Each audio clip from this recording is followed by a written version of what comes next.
We'll be the Graham Allen. We'll be the Tucker Carlson.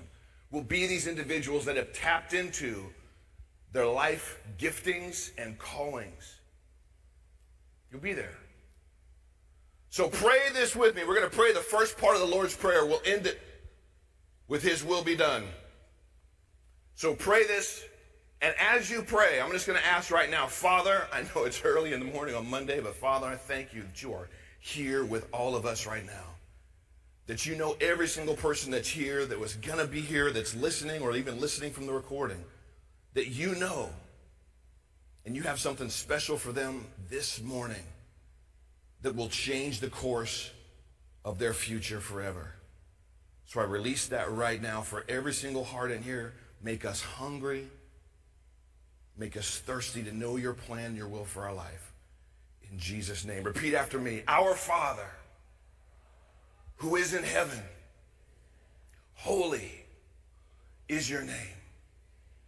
Kingdom of God come. Will of God be done. On earth, in this earth, as your will is done in heaven. In Jesus' name. Now, if you prayed that and you believed it, maybe you felt something, I'm just going to believe and pray that God is going to begin to turn the heat up in His message to you, in His voices to you, in His thoughts to you. How many understand it's not always an audible? It's normally not an audible thing. But we can actually hear the voice of God speak to us. You guys understand that? And understand that He wants to speak to you even more than we want to hear. So while we are wrapping up SAS, we've got another 2 days? You are all here to get filled up, to get fed, to get inspired. You are here to say enough is enough, not on my watch. And hopefully you all come out of this with a greater anticipation for what God's going to do, not just in this country, but what God's going to do in your own lives. Because that's where the rubber meets the road, friends. The Falkirk Center, I love being a part of that. Jenna Ellis, how many of you have seen Jenna Ellis rocking with Rudy Giuliani? She got pulled into the Falkirk Center as a champion last summer. And to see what God has done in her life, using her to represent the president, has been absolutely amazing. But friends, don't leave here today just thankful for what you saw and what you heard, but leave here today with an anticipation and a desire to say, yes, God, whatever you have for me, I want it. And then go after it. You're gifted. You're beautifully and wonderfully made. And you were born for such a time as this. Amen? Amen? God bless you all. Have an amazing rest of your day. We will talk to you soon. Bye-bye.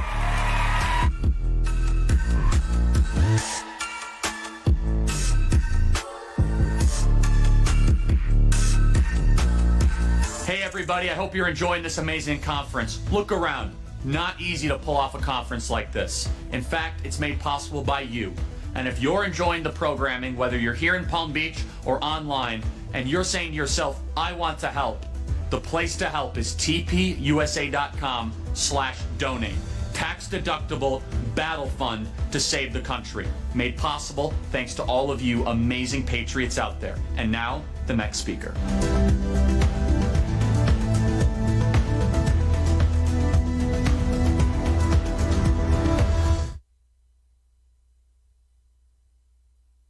From 0 to 2 billion, 300,000 kids at camp, competitions all over the world, million uniform pieces a year, and doing something you love, only in America.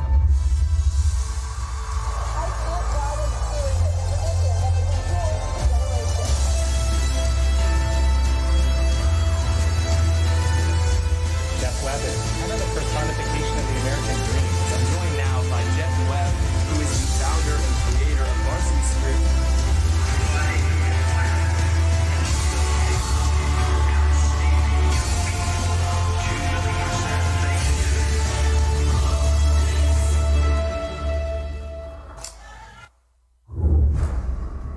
We we developed the concept of a cheerleading competition not as a profit center, but as a platform for young people to show their athleticism and what they can do. It's that experience that really drives us to create this amazing experience for kids that kind of something they can remember the rest of their lives and that they can take with them and really build on that as they build their lives.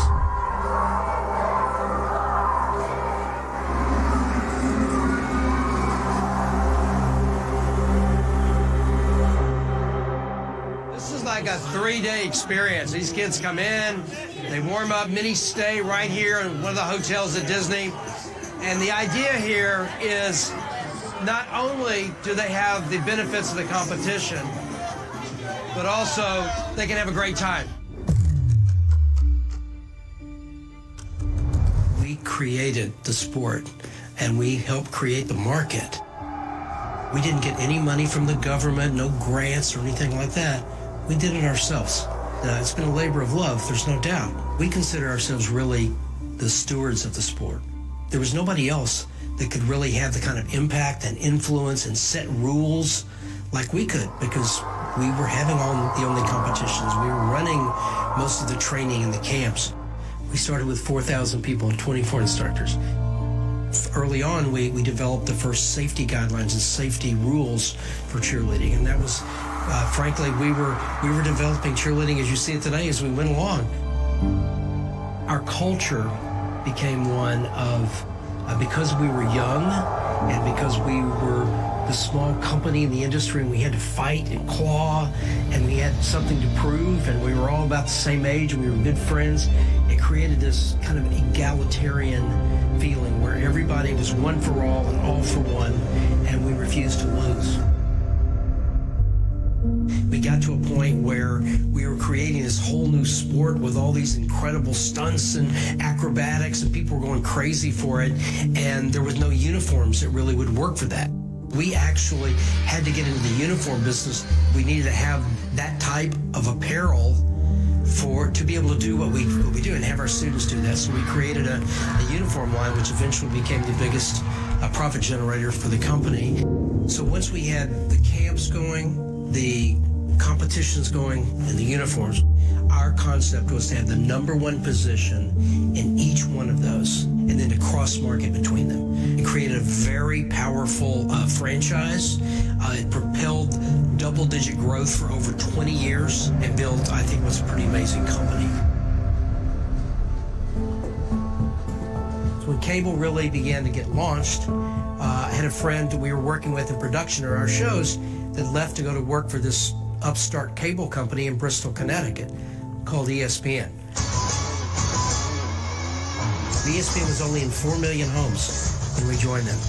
So as ESPN's footprint grew, our exposure grew, and we kind of grew up with ESPN. And we're now the longest standing broadcast partner that ESPN has. Not the NFL, not college football. They weren't even there when we started. And it was us and billiards and alligator wrestling or something like that. Starting from, $85,000 in capital and running the business out of my apartment and building it to a point where it's no secret that, revenues in excess of $2 billion, 8,000 employees, increases in sales and profits 44 out of 45 years. We have over 300,000 people at our summer camps. We do over 1 million uniform pieces, custom pieces for high schools and colleges all over the country. We do over 400 competitions right across the country. Then, with our finals there in Orlando, we're pretty proud of that business performance. But it's still not the most important thing, and it's still not what drives us. And what drives us is doing something great and building a great organization and really making a contribution to young people in this country. Young people today are not lazy, as some people like to say. Millennials, they're not lazy. I work with thousands of them every year. They're not lazy. They need some help in finding their way, and they need some help with our institutions in making them more available to everybody.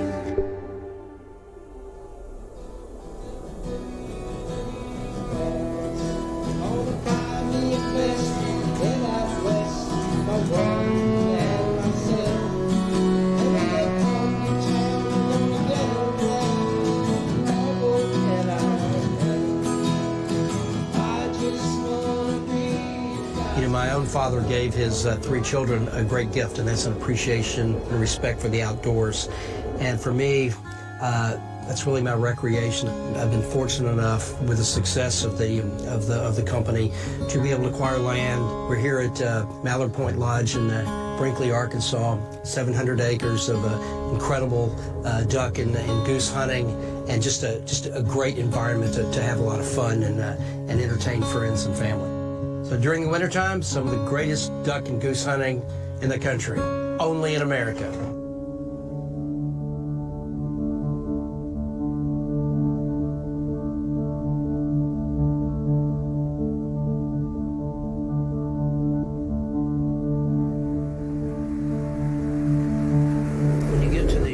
National championship competitions in particular, there's only going to be one winner, and they all want to be the winner. That's who they are. We all want to win when we compete.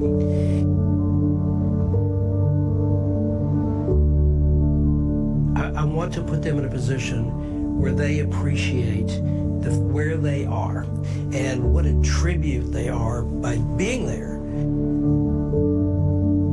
You know, whether you win or lose, that is the time to set a good example of what character is all about. And then I send them back to their teams to talk about that before we make the awards.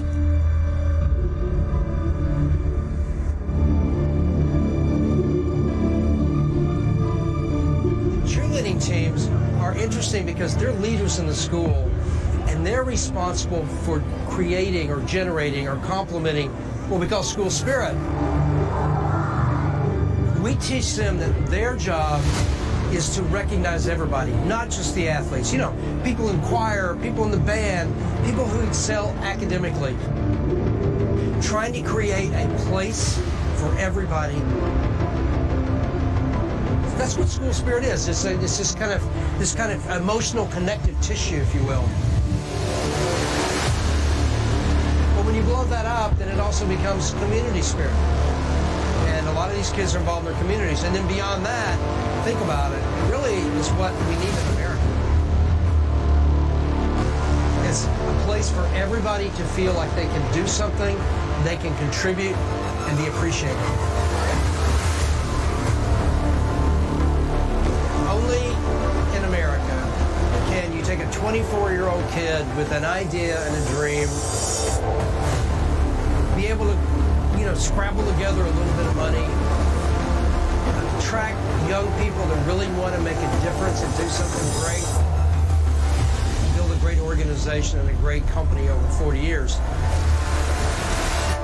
The result you can kind of see here.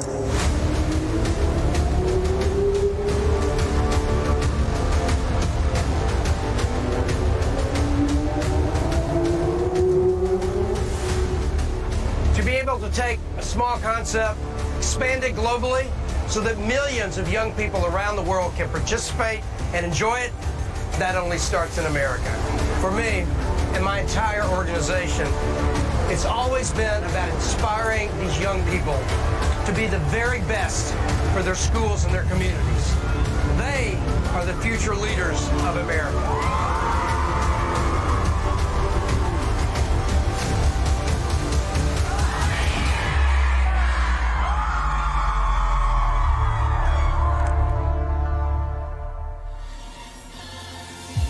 Ladies and gentlemen, please welcome to the stage, Jeff Webb.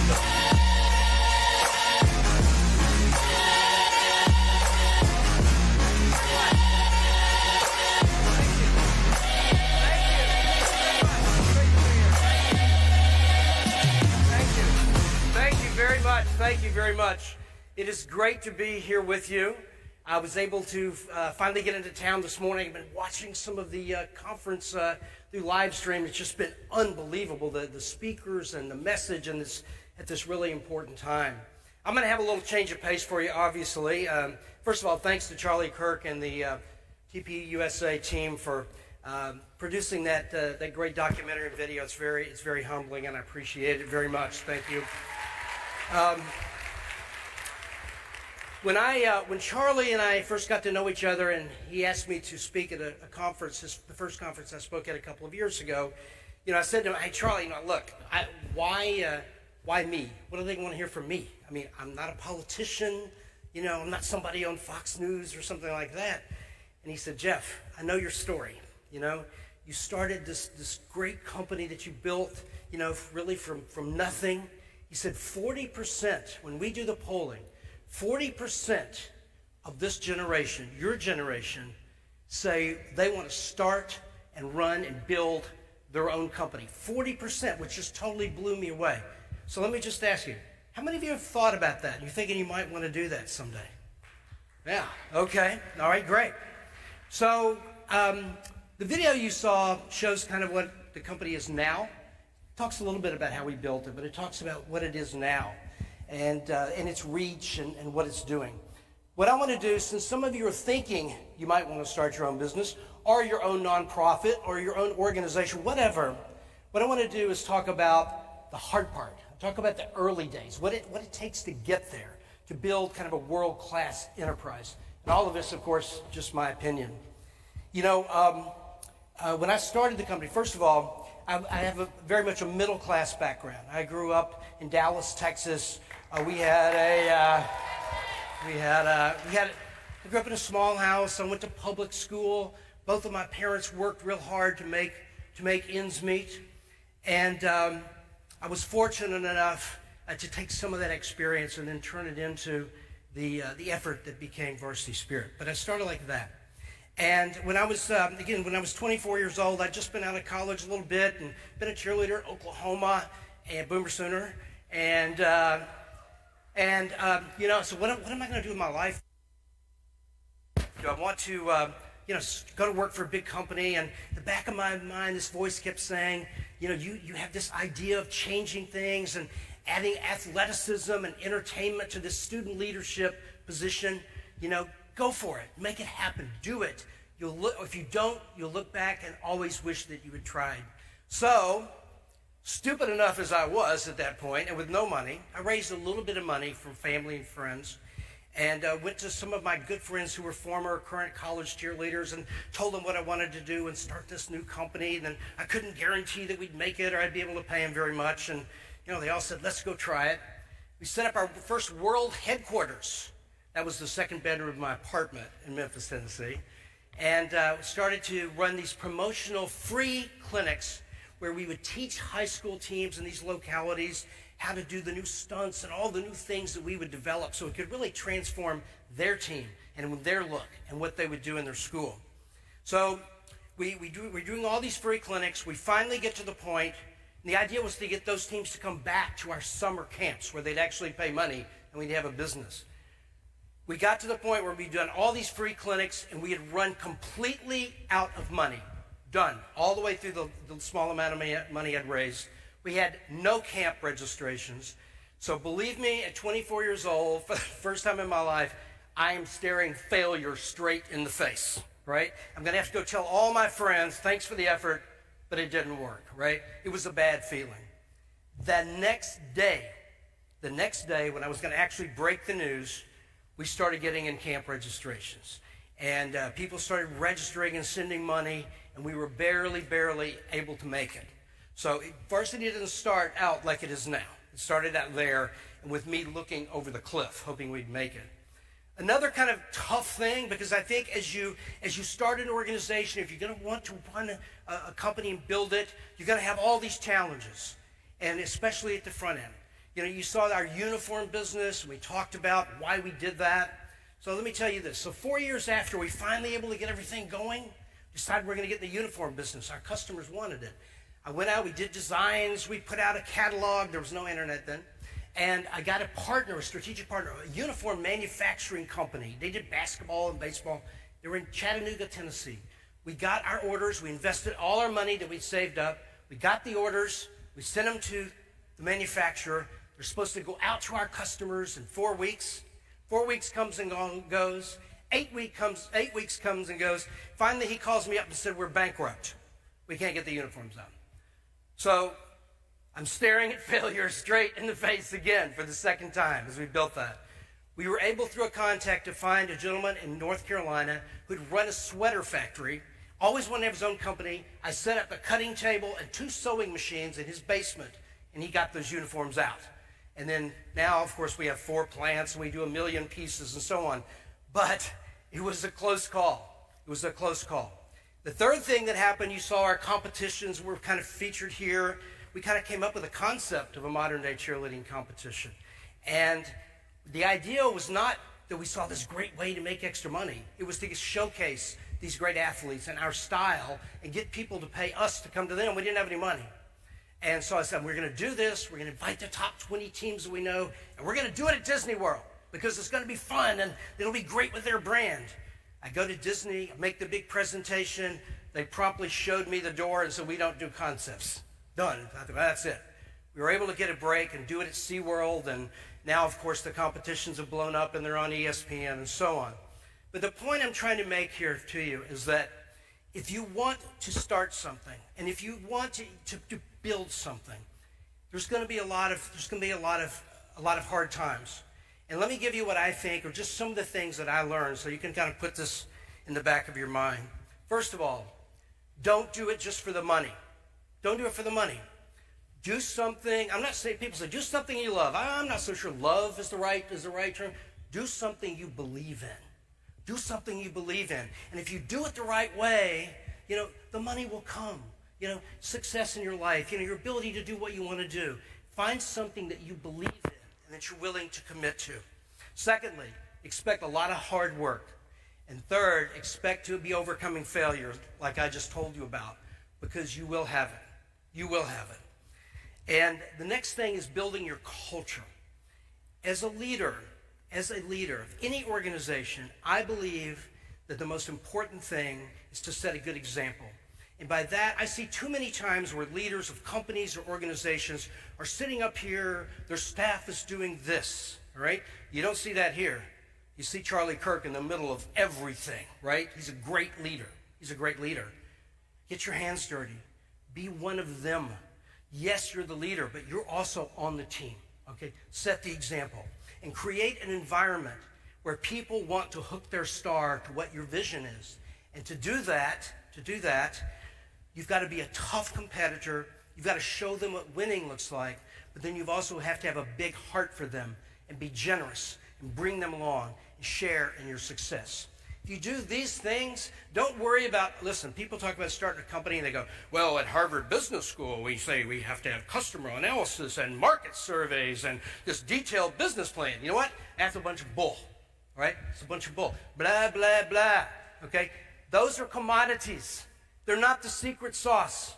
The secret sauce is you believing in something and you developing a team that shares your vision and you have the right culture and you treat them the right way. That is the key. Always remember, look forward, and that is the key. It's not all the detailed stuff. Keep your eye on the prize, all right? Now, so just a couple of ideas there. Now, let me kind of share a little bit of a transition for you. So I've been doing varsity, built it up to this company for a long time, and I got to that proverbial fork in the road a couple of years ago, where you go, okay, now what? Now what? I've done this, it's great, I love it, but now what? And the answer came to me in a way that I never expected. Never expected. I was at our National High School Championship, which you saw some of on TV here. It was the final day. And I don't know if any of you have been to the Disney Sports Complex with all the different venues, but we were using all the venues. At that event, there are 900 teams from all across the country, thousands of people and fans and family members and so on. And the final day, it's always down to the finals. We've got competition going in 3 venues, producing 2 television shows for ESPN. The entire complex is packed.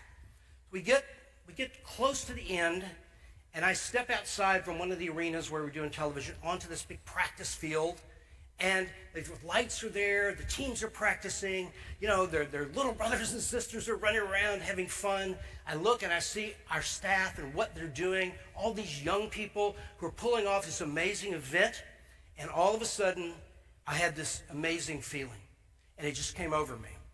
And most people say, yeah, what you said was, look what I did, right? Look what I did. That wasn't it. And this wasn't a feeling that I didn't expect. It overcame me emotionally.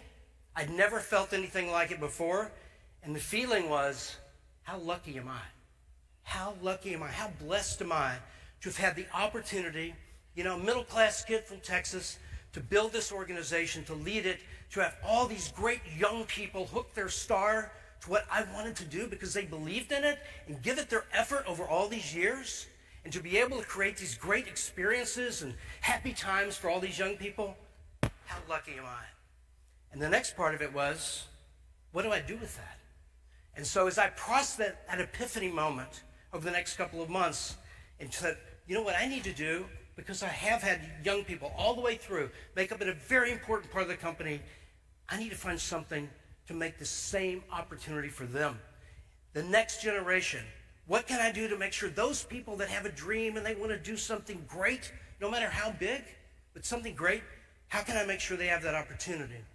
And I began to really do some research, and I kind of went back and thought about my middle-class roots and how many of these young people had come from middle-class and working families, said, that's where I need to be.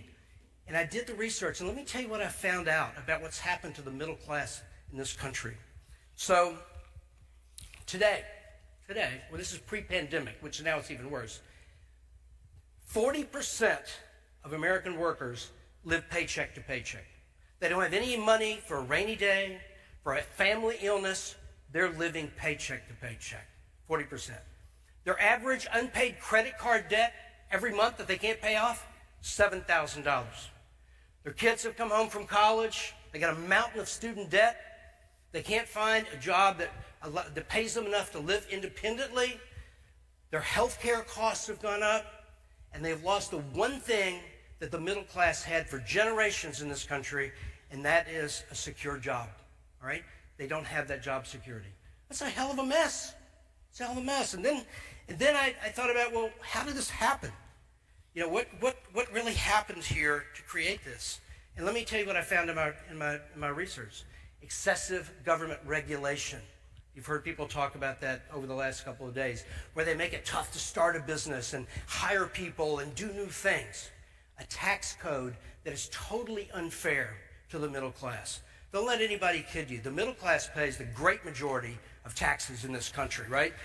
They do. Healthcare costs that have doubled and tripled in the last 5 years. Very difficult. And I talked about college costs. The burden of massive illegal immigration that puts all this pressure on public schools and our social systems, and bad trade policies that have been responsible for our losing millions of high-paying manufacturing jobs in this country shipped overseas, having very bad effects. So these are just some of the things. And I looked at this and I went, you know what? This has to change. When you go back and look at the time after World War II, decades just after that, when the GIs came home, they went back to work. They started raising families. For the next 40 years, they built the greatest economy in the history of the world. Okay? The middle class is under attack. It's being eviscerated. We have to stop this. We have to stop this. If we don't, we risk our prosperity and indeed our entire country. Okay? We have to stop it. So with that, I went, boom, I've got my answer from that epiphany moment. This is what I need to dedicate my life to. And so I have. I resigned my position from varsity recently. Have a team that's focusing on all different kinds of things, policies, laws, everything that we can do to help the middle class. So what does that look like? Well, first, thank you. So let me tell you what that looks like. Because I need your help. Okay, so let me tell you what that looks like. We started out and we did a lot of work in some of the contested congressional districts that President Trump won in 2016, and they got flipped in 18. We did rallies. We were in there. We were putting all kinds of pressure on those districts. We also had major get-out-the-vote efforts in some of the battleground states.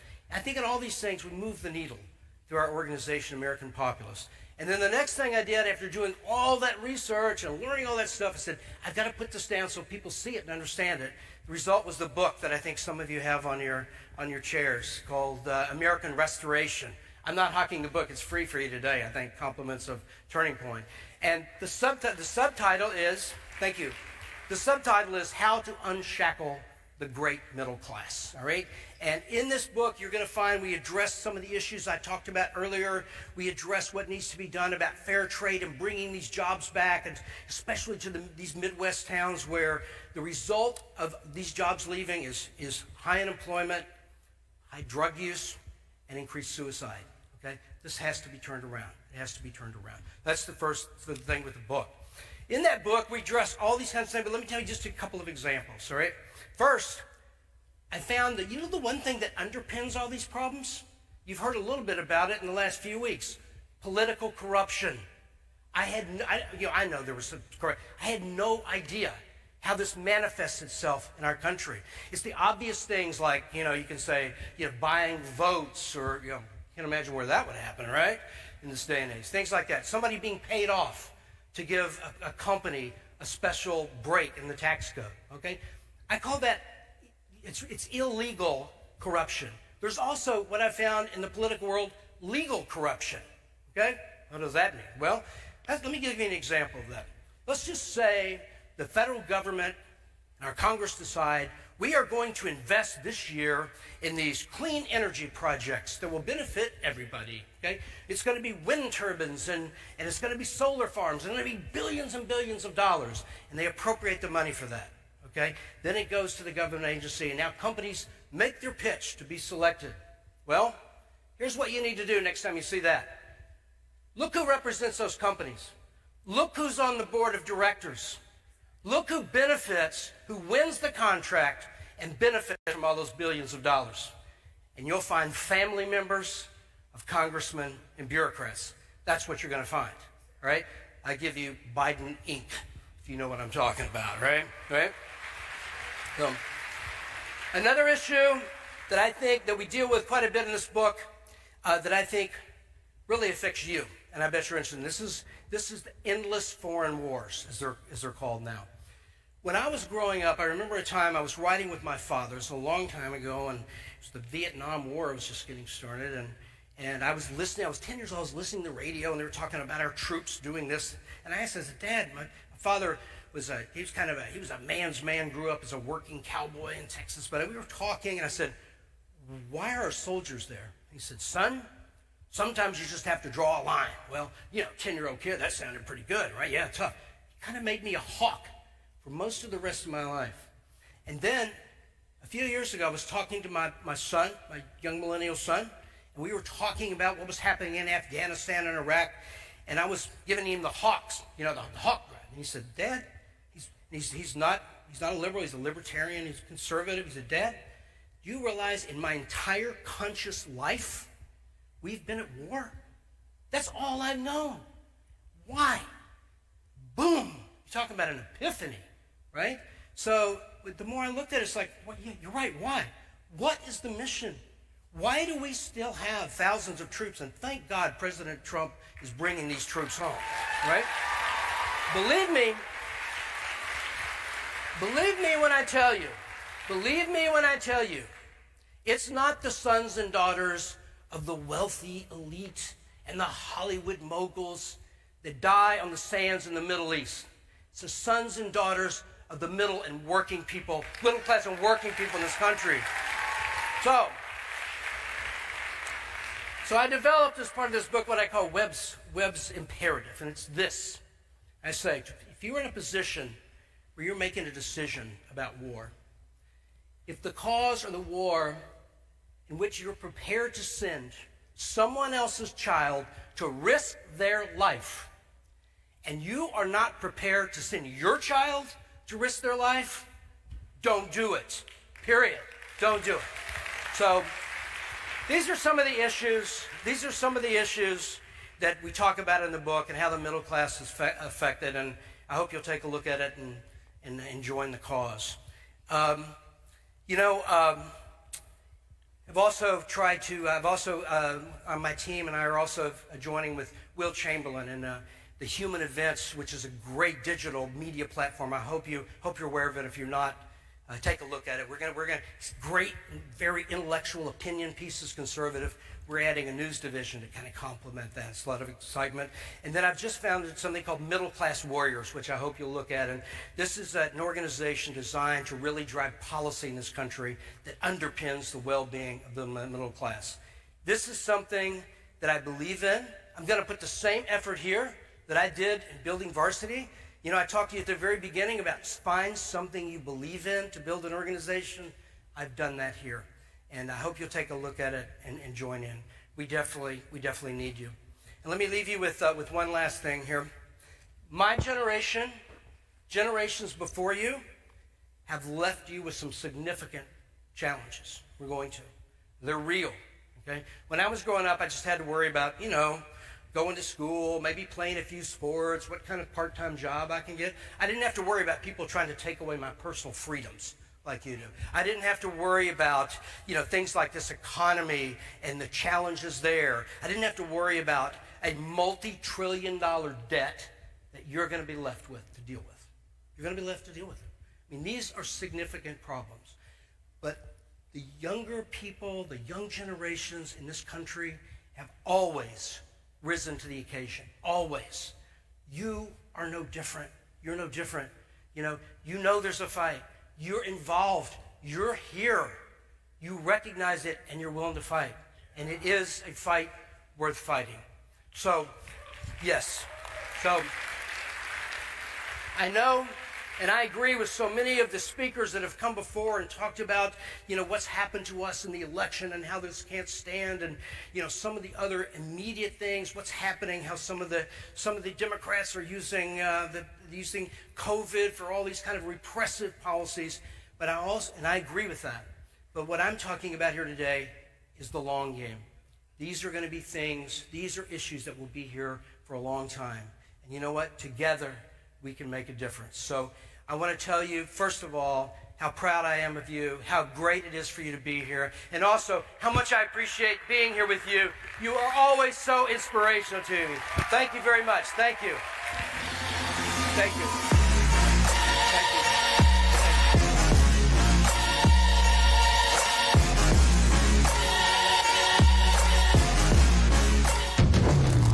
Have you had enough? Do you want to be free? Live free? Now, I've been telling you, we are in the fight of our lives. We may not be in uniform carrying muskets, but we are on a battlefield where the fight between good and evil and truth and lies unfolds.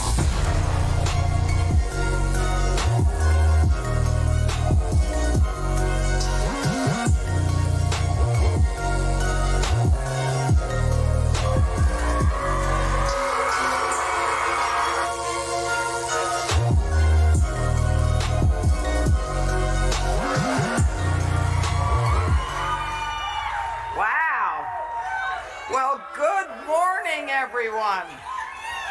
Oh, thank you. I love you back. Thank you. All right. So this morning, I said, what do you want me to talk about?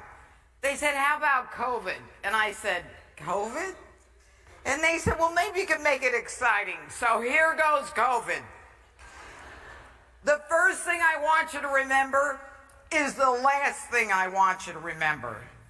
And that is, you don't have to do what people tell you to do.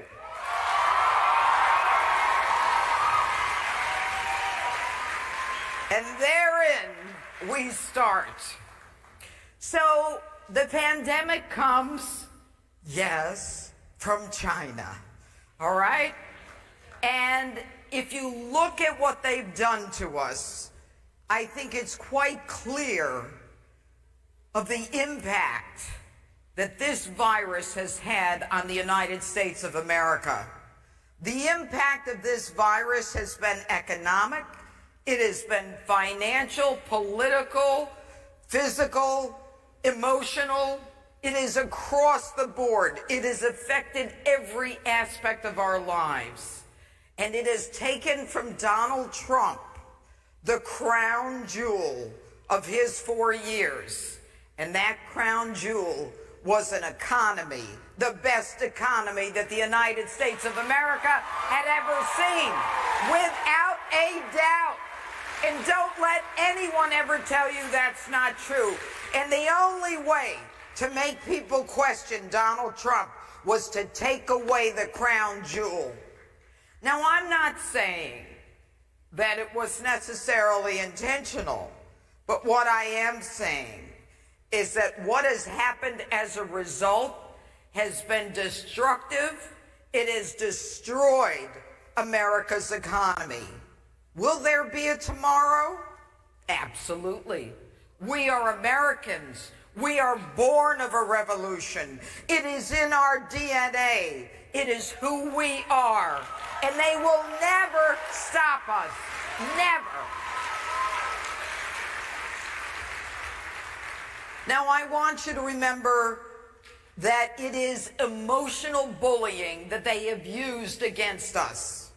If you don't buy into every component of this, then you are killing grandma. You are someone who doesn't care about other people. That is emotional, guilt-laced bullying, and it has no place in our lives. So don't bully me and don't tell me that I don't care about other people, all right? And let's talk about how this started. So there's this guy, and his name is Neil Ferguson. He's from the United Kingdom. He creates all these models. I talked about him in my book, in my last book, Don't Lie to Me. Neil Ferguson decides that there's a real problem in the UK. I don't remember, 10 or 15 years ago. If you're so young. I'm looking at all of you. You're so young. All right, but there's something called mad cow's disease, right? So they were afraid that all of the cows, all of the beef, all of the sheep had a disease. We couldn't eat any of the carnivores couldn't eat any meat. So what did they start doing? They started massacring cows and sheep and herds, literally massacring them. And then it was determined that Neil Ferguson was wrong. Gee, I'm sorry about all of your herd. I'm sorry that you lost your financial support. I'm sorry about that. But Neil Ferguson doesn't drift into the past. Neil Ferguson ends up giving a model to the United States to tell us how this pandemic is going to affect us. That 2.5 million Americans are going to die, and that we need to shut everything down right away. And so the president, when he is confronted with this, makes a decision that he doesn't want to make. He knows what the impact is going to be, but he shuts down the economy. He shuts down the economy, even though there are whispers that when you shut down the economy, then there's going to be all these concomitant problems that people aren't talking about, like suicide, depression, domestic violence, child abuse, drug addiction, alcoholism, which is so much easier in a pandemic because you know you can buy booze and weed, but, forget about ever going to work, forget about going to the gym, but I'm jumping a little bit here. Let's talk about what we all did. We all sheltered in place. We all wore a mask. We all washed our hands. We knew what we had to do. I was the first person to have Jerome Adams, the Surgeon General of the United States, on my show Justice, okay? So the Surgeon General comes on my show and he says, nope, you don't need a mask. And then 2 weeks later, yep, you need a mask. Okay, all right, this is new. Maybe they don't know yet. And then it goes on from there. The contradictions, the fact that people just couldn't agree as to what we needed to do. Then I remember it was Fauci who said, give up shaking hands forever. Forget about shaking hands. And then someone said, he said, that'll be gone from cultures forever. And then he said, but it's okay if you meet somebody on Tinder. Go ahead, you can go meet them. I'm like, is he stupid or is it me? So, yeah, maybe it was me, I don't know. But so we were like children. We quietly did what we were told, and we were waiting to be let out of this imposed shelter in place. But then what happened was we waited until the curve flattened. What was the whole point of it? The whole point of it was, you know what? We have to make sure that there's room in the hospitals so that when people get the virus, we can take care of them. Okay, you said it, I didn't. And so what does the president do? Because the liberal governors on the East Coast and the West Coast, I call them the commas. The commas. The United States is in the center of the commas. But so the liberal, it is. It's the heartland. It's America. The East, and I'm from New York. But anyway, so they get panicked. So what does the president do? He brings in the mercy and the comfort, these naval ships, and he prepares them for everyone who's got the coronavirus, and they are literally empty.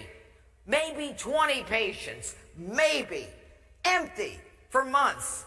And then they bring them back to, I don't know, Norfolk, Virginia, or wherever they came from. So all of this nonsense, we flattened the curve. We didn't need the naval ships as hospitals. We were all good. But no.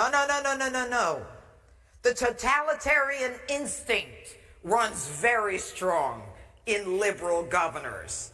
And their pathetic flexing of their muscles in order to keep us in place was evidenced across America. Now, I took a few down this morning. These are power-hungry governors. Although the president made the decision to shut down the economy, he left it up to the governors on how to reopen, which was the right decision as far as I'm concerned. So you've got Gretchen Whitmer from Michigan. Woo! So Gretchen Whitmer, she decides that because, you may know, but not everybody knows, that because 6 counties have a problem, she's going to shut down all 83 counties in her state, all right? And she says, you know what? You can buy booze and you can buy weed, but don't you dare buy plant seed. I'm not allowing anyone to buy plant seed or paint. Wait a minute. If I'm going to Home Depot, if I'm in this aisle, what the hell difference does it make to you if I go over to this aisle and get something else? As long as I'm 6 feet away and I have a mask. Forget her. Forget that woman. All right. Now, but I want you to think about the bigger issue. And here's the issue. You know, when we step back from it, you learn a little bit. My problem is I have to keep talking through all of it and just hope I get it right. But it was the big box companies that could survive. Middle America was crushed. Small businesses were crushed so that you can get Target and you can get Walmart and you can get the big stores to sell you ice cream. But you can't go to the ice cream parlor in your town. You can buy eyeglasses at Walmart, but you can't go to the optician who sells eyeglasses in your town. It was about protecting big business and crushing middle American economy. And it continues to this day. So, in addition to Whitmer, let me go through this. You had a Democratic governor from Louisiana. Woo! I don't know what he's doing in Louisiana, but that's not my business. John Bell Edwards, he says, you can't gather at a religious place that they then ticketed pastors. And a we got what? He is a hypocrite. All right, thank you. So the pastor comes out and the pastor says, "Are you kidding me? My church is cleaner than Walmart and the gas stations that people can go to." I go, good for him. All right. Then you have the Democrat governor from Kentucky who bans all gatherings at churches. Places of worship were singled out as parishioners actually met in the parking lot listening in their car radio on Easter Sunday. These bozos forget the First Amendment and the right to religious liberty. They want to get rid of it.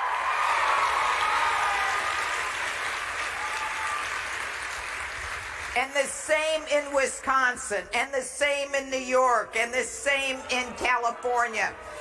And I got the best one for you is the governor in New York, Cuomo. This guy mandates that COVID-infected patients be returned to nursing homes and long-term care facilities, who then infect the other people there, and upwards of 12,000 people died because of Andrew Cuomo's mandate.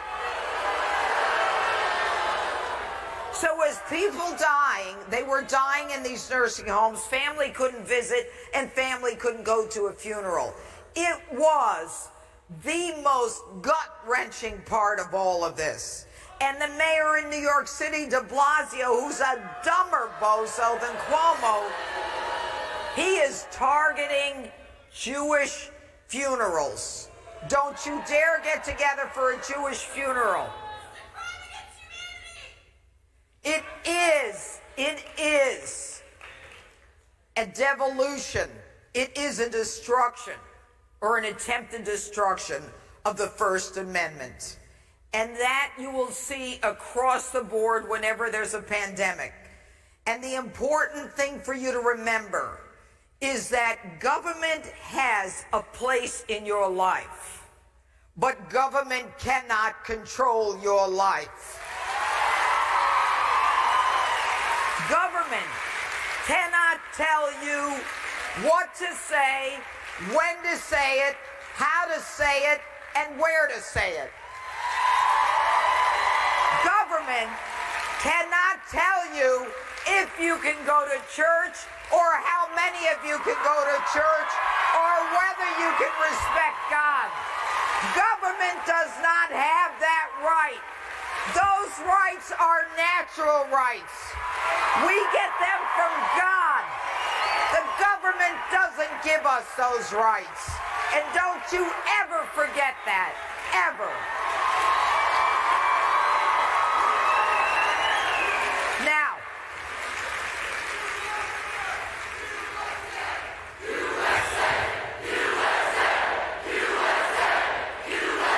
so, you have to ask yourselves, why are they letting criminals out of jail, but jailing people who want to go to work?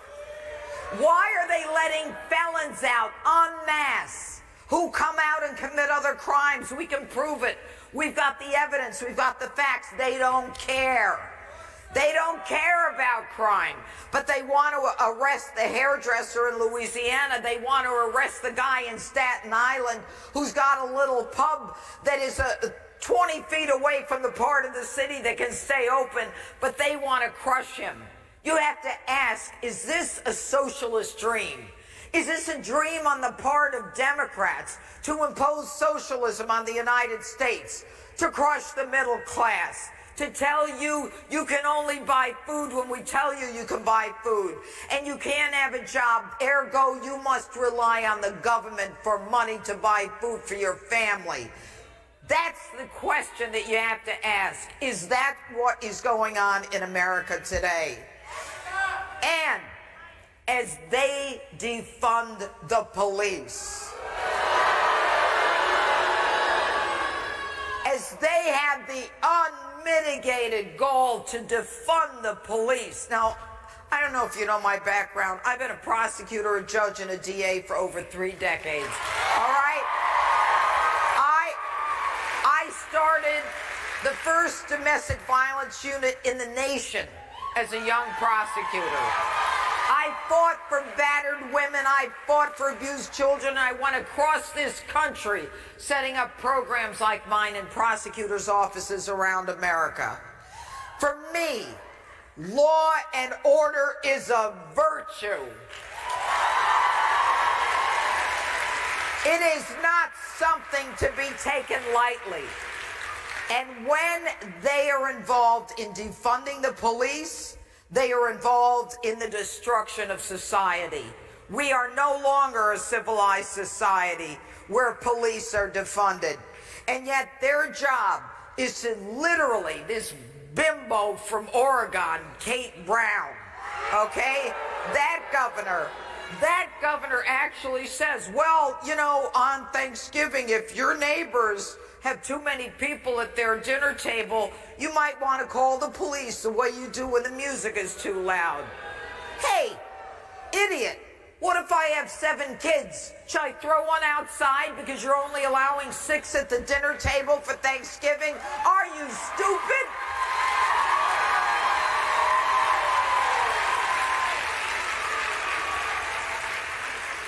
So, here we are. Here we are. Justice Alito. Yeah, Supreme Court Justice Alito. He gave a speech last month to the Federalist Society. I was blown away by his speech, which means I agreed with it. He says that previously unimaginable restrictions have been prolonged and severe in 2020 under the guise of COVID. Things that we couldn't imagine. He did not use these words, but it's akin to house arrest. It is akin to house arrest, where we find out that 66% of the people in New York City who get COVID were living in the same house where they were required to shelter in place. 66% of all the cases came from people staying in the same house. So coronavirus is now the excuse to run rampant over the Constitution. And the way he describes it is this.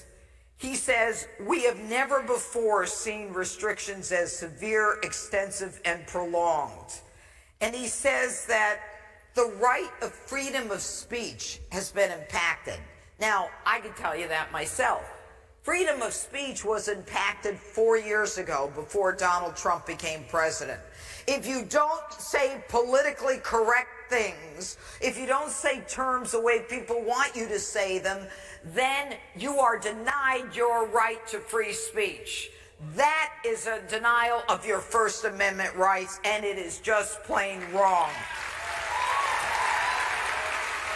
But Alito talks about speeches, conferences, lectures, all being shut down, the live events.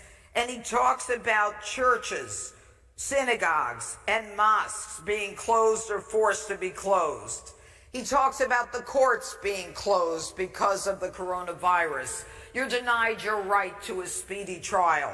So you've got denial of free speech, denial of religious freedom, denial of a speedy trial.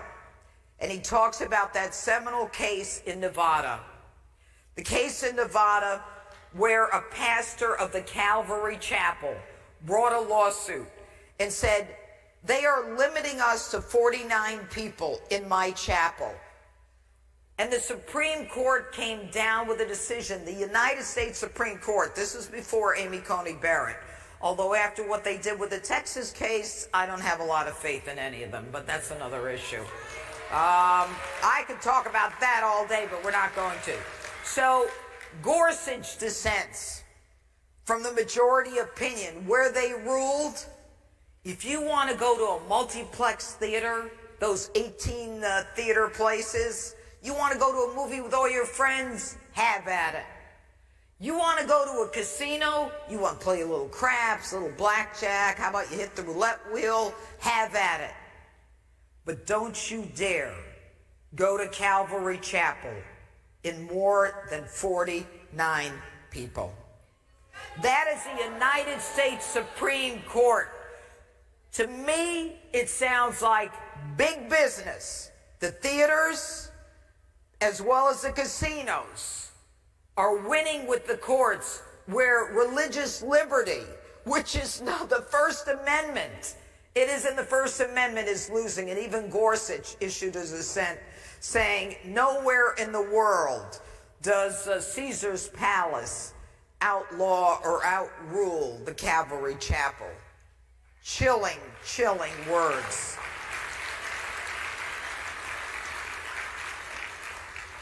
So what we've got now is a pandemic, and your issue is very simple. Are you going to let government control your life? You have to follow the rules. You'll lose a license, whether it's your hairdressing license, your liquor license, but it all comes down to who we elect.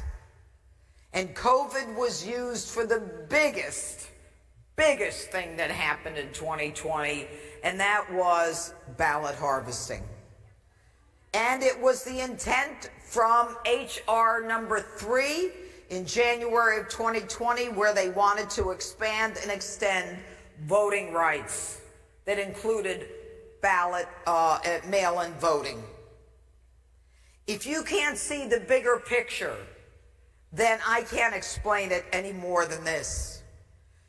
We have to understand that as Americans, we have liberties that the government cannot control. We have to be smart about it, that we have to join together in numbers. We have to vote for people who reflect our beliefs and hold their feet to the fire. Never let them go. Never. And finally, with everything that's happening in this country, the most important thing that we can do is understand that things will pass. This country went through a civil war. Right now, it feels like a civil war. There are two opposing sides in this country now. The only way to win this war is to fight, is to be united, and is to do it legally. There are always loopholes. Do it legally, but don't ever allow them to suppress you and your constitutional rights. God bless you and thank you. Thank you, everyone.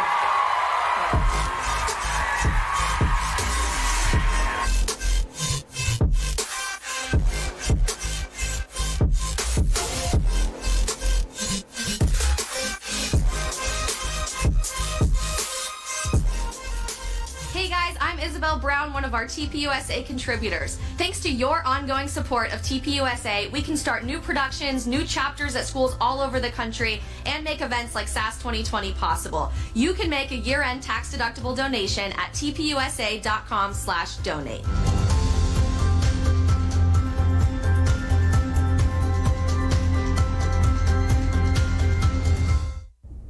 Hello, I'm U.S. Senator Marsha Blackburn, and first of all, thank you to Turning Point USA for hosting this event for our students to get connected.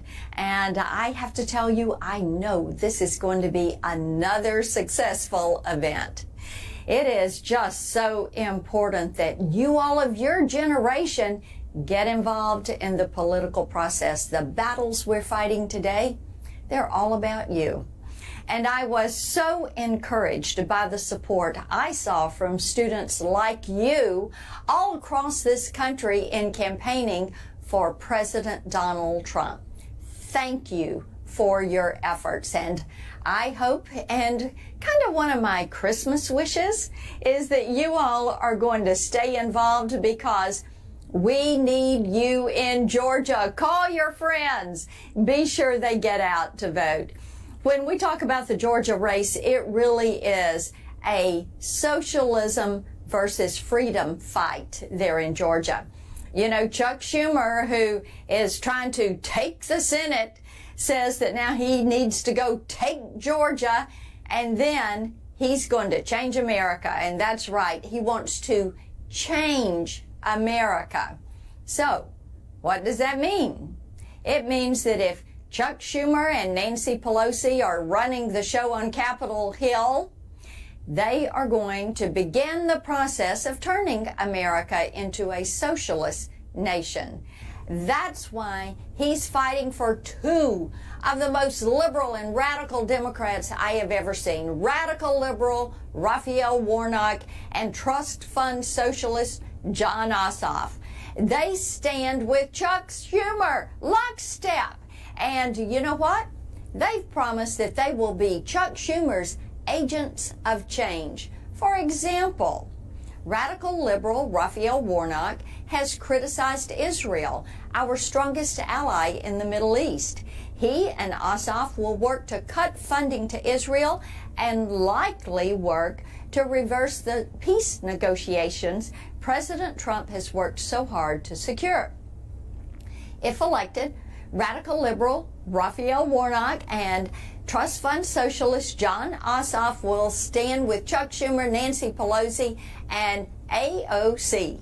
They would be a rubber stamp for this left-leaning socialist agenda that includes expanding the Supreme Court, defunding the police, defunding the military, implementing the Green New Deal, installing government-run health care, and repealing President Donald Trump's tax cuts. They want to control every aspect of your life, from the time you get up in the morning to the time you put your head on the pillow at night. We cannot allow that to happen. You can't afford to see that happen. It's about your future. So we must hold the line. We must defend the Senate majority, the Republican Senate majority. Senators Kelly Loeffler and David Perdue are working tirelessly to preserve the American dream. They stand for freedom.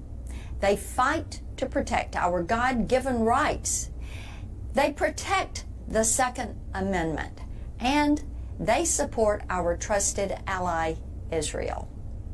We must send them back to the U.S. Senate to protect the soul of America, to protect our first principles, and to reject Chuck Schumer's socialist agenda.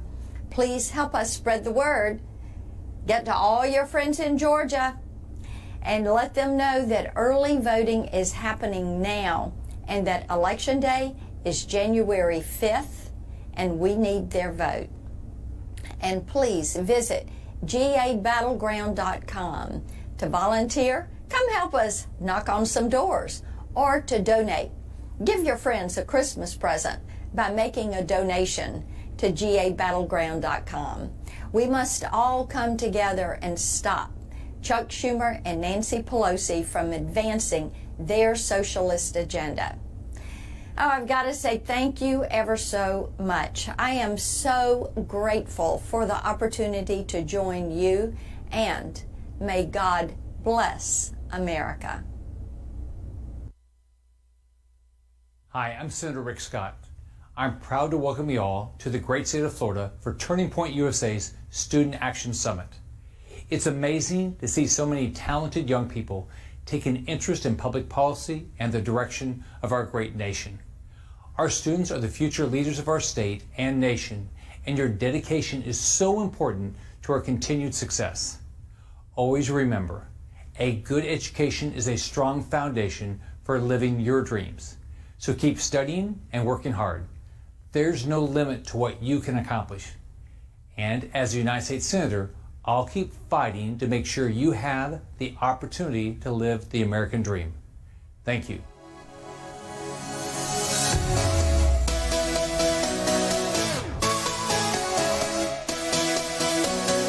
It's t-shirt time!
We gotta get louder. Come on, who wants t-shirts? Get a feeling that I never had before. No. I get a good feeling, yeah. Oh, sometimes I get a good feeling, yeah. Get a feeling that I never had before. No. I get a good feeling. Who wants them? Come on, let's make some noise!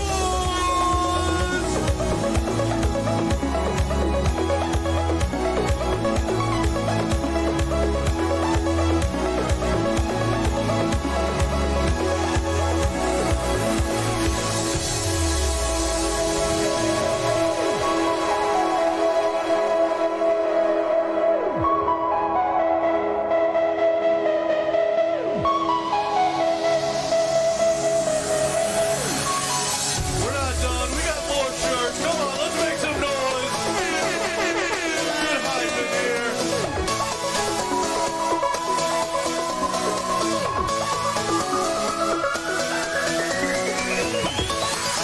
Who wants more? Come on.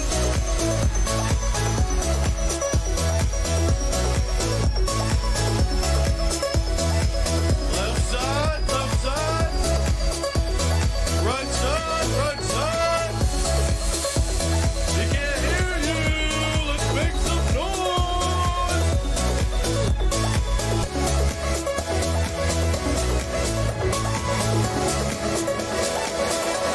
We got more. Come on.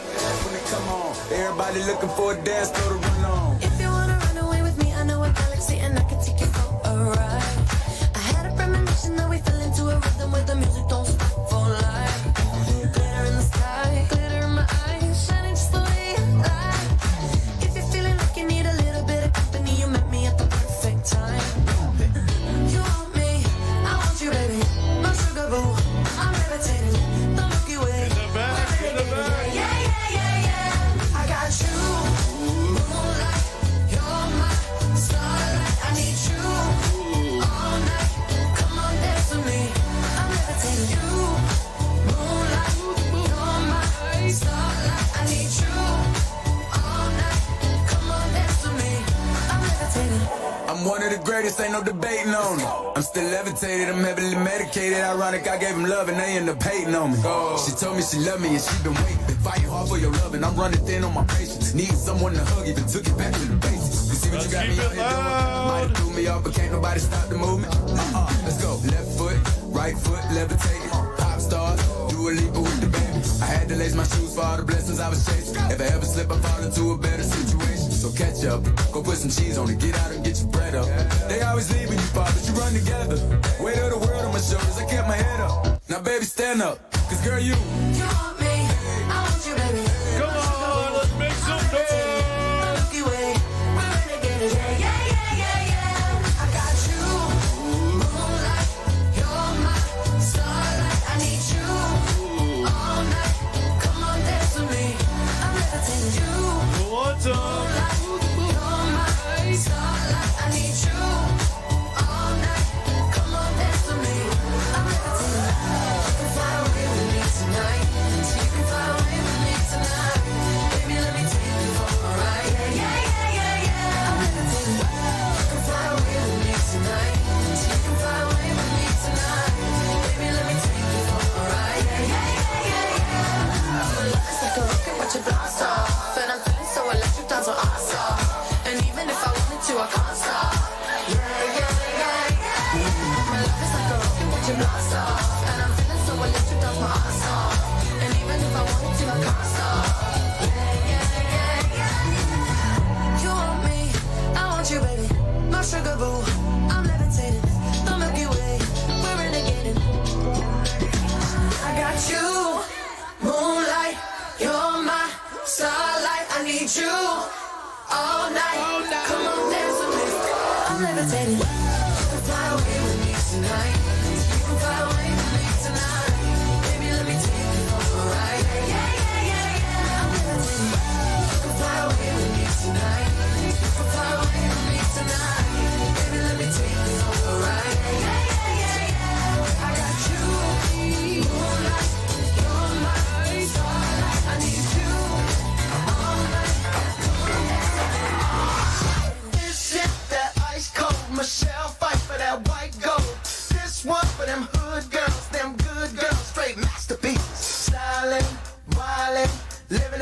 in the city. Got Chuck's on with Saint Laurent. Gotta kiss myself, I'm so pretty. I'm too hot. Call the police and the fireman. I'm too hot. Make a dragon wanna retire, man. I'm too hot. Say my name, you know who I am. I'm too hot. And my band about that money. Break it down. Girls hit you, hallelujah. Girls hit you, hallelujah. Girls hit you, hallelujah. Cause Uptown Funk don't give it to you. Cause Uptown Funk don't give it to you. Cause Uptown Funk don't give it to you. Saturday night and we in the spot. Don't believe me, just watch.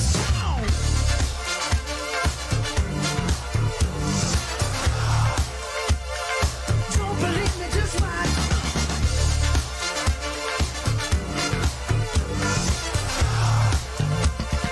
Don't believe me, just watch.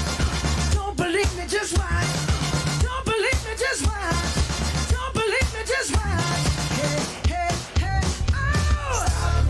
Wait a minute. Fill my cup, put some nigga in it. Take a sip, sign the check. Julio, get the stretch. Right to Harlem, Hollywood, Jackson, Mississippi. If we show up, we gon' show out. Smoother than a fresh drop skipping. I'm too hot. Call the police and the fireman. I'm too hot. Make a dragon wanna retire, man. I'm too hot. Trick say my name, you know who I am. I'm too hot. And my band about that money. Break it down. Girls hit you, hallelujah. Girls hit you, hallelujah. Girls hit you, hallelujah. Cause Uptown Funk don't give it to you. Cause Uptown Funk don't give it to you. Cause Uptown Funk don't give it to you. Saturday night and we in the spot. Don't believe me, just watch.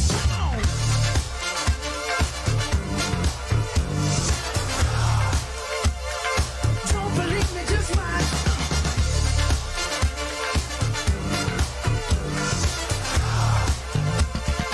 Don't believe me, just watch. Don't believe me, just watch. Don't believe me, just watch. Don't believe me, just watch.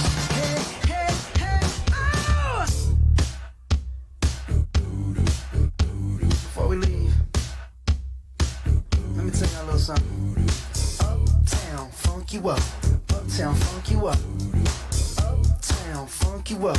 Uptown, funk you up. Come on, dance, jump on it.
pray to make it back in one piece. I pray. That's why I need a one dance. Got a Hennessy in my hand. One more time, I'll go. Hey, everybody. Good morning. So we have an all-star panel this morning of some absolutely incredible and thoughtful writers and also publishers. We have Chris Bedford. Many of you know The Federalist, so we have another great representation from The Federalist. Darren Beatty, who runs Revolver.news, doing some very good work and has worked with President Trump. And also, of course, Chris Buskirk from American Greatness, amgreatness.com, and Will Chamberlain from Human Events, humanevents.com. So we have a lot to unpack, and we were kind of talking backstage, kind of some of the big kind of topic issues we wanted to touch on. We did want to do a panel and a discussion on China, and which is America's greatest enemy, that for many different reasons has just kind of been ignored over the last couple decades. And so, Chris, I want to start with you. You've been looking into this in a variety of different ways, but the way I want to really start this conversation is how China has infiltrated our political system. Not just that they're our enemy, kind of which is the typical kind of neoconservative, warmongering way of talking about it, about how they're blocking, you know, islands in the South China Sea. We know that. But can you talk about how they're actually in our political system, how they're purchasing pieces of legislation for their own favor, or they are within our country and very few people actually want to recognize it? So, yeah, absolutely, and thanks for having me. It's great to be here, guys. This is phenomenal. The Chinese have infiltrated basically every level of our society, not simply our technology, but our schools, our donor class, our politics, our businesses. Now, the people, like if you go to China, there's 1 billion people, and a lot of people who live there are phenomenal. They're wholesome people, they're good people, and you'll never meet a single one of them in the United States. You'll never meet a single one of them in any country, England and London, outside of China, because in order to leave China, you have to get approval. It's not just, you have to be a part of the wealth and class system, which means you have to be a part of the Chinese Communist Party. You can't just come from China to come study at Georgetown University without making some promises and keeping in touch with people. And you can live your own life and do your own thing here. You rise up and you start working for Cisco Systems, or you start working for a senator, or you start working anywhere.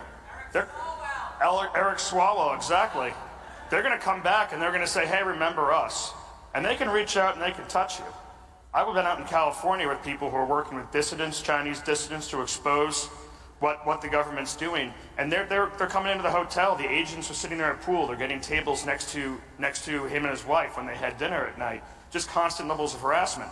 Now, that's times 1,000 if you're a Chinese citizen or a former Chinese citizen who's got a grandmother or a sister or a neighbor or a brother who's still in China. They could hurt that person, and you're going to do what you want. And there's also a patriotic feeling, too, among a lot of them to do what the party wants.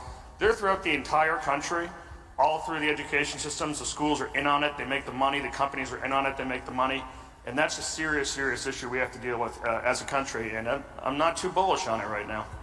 Yeah, it seems as if that the Chinese Communist Party has successfully done what the Soviet Union never could, which is actually immerse themselves into the highest levels of the American political system, but also in economic, business, finance, and other ways. So Darren, can you talk about this also from the big tech angle, on how it seems that big tech seems to be perfectly okay with working with the Chinese Communist Party, but not even our own country and government? Yes, I think this should be approached from a number of angles. Certainly you have big tech who in many ways cooperate with China. I think in another way, though, and maybe the most important way, is that our own big tech companies have come to censor us and have the same relationship to us that the Chinese tech has in relation to its own citizens. And I think, you know, yes, infiltration, yes, cooperation, these are very serious issues. But my chief concern is actually that our big tech's relationship to our own population, this new censorship regime that's emerged independently within the United States, us becoming more and more like China, even as we critique China more and more in the public discourse, that's really a dangerous development, and it's a dangerous development for our own sake, and it also completely evaporates any moral authority which we might need to visit this important critique against China. So that's my principal concern, is that whereas China, through the government, censors its citizens, we've simply outsourced those dirty deeds, the censorship regime, to the private sector in the form of these big tech companies. And so a lot of us, we will celebrate, for instance, when the president issued his order against TikTok, right? We all are concerned about TikTok, and it's true, it is a concern. But at the same time, the big tech companies that we know, the American companies, Google, etc., those are the companies censoring the American citizens far more, and that has arguably a far more severe effect on our own liberties and our own discourse than anything China's done. So I think in the most general terms, while I'm very much someone who appreciates the threat of China, I think ultimately our concern, our criticism, our indignation needs to be focused on the fact that our own ruling class is corrupt, incompetent, dysfunctional, and perhaps even illegitimate. And it's not as though our ruling class gets most important things right and they're uniquely wrong with respect to China. If that were the case, then I would be all for just focusing on China, China, China. But it's not the case. Our ruling class has gotten every single important thing wrong for the past several decades. And so what we really have is not a problem with China, a China problem. They're just doing what's in their own best interest, which I'd expect from any country. What we have is an American ruling class problem. And if we don't fix that problem, we're not going to get China right, or anything else for that matter. So that's why I like to say, Revolver.news and other places, this piece on China that came out to great controversy and provocation really, is that all of the Chinese critique, very legitimate, very important. But ultimately, I want you all to remember that the enemies of the American people are not any foreign country or foreign adversary. The true enemies of the American people, the corrupt ruling class that controls America. And Darren, that's a great point, because if we had a ruling class that cared about our country and cared about our citizens, China, despite their best attempts and their billions of dollars, it would fall flat. They wouldn't be able to penetrate the top levels of government and finance if a ruling class said, no, that's not going to happen here, okay?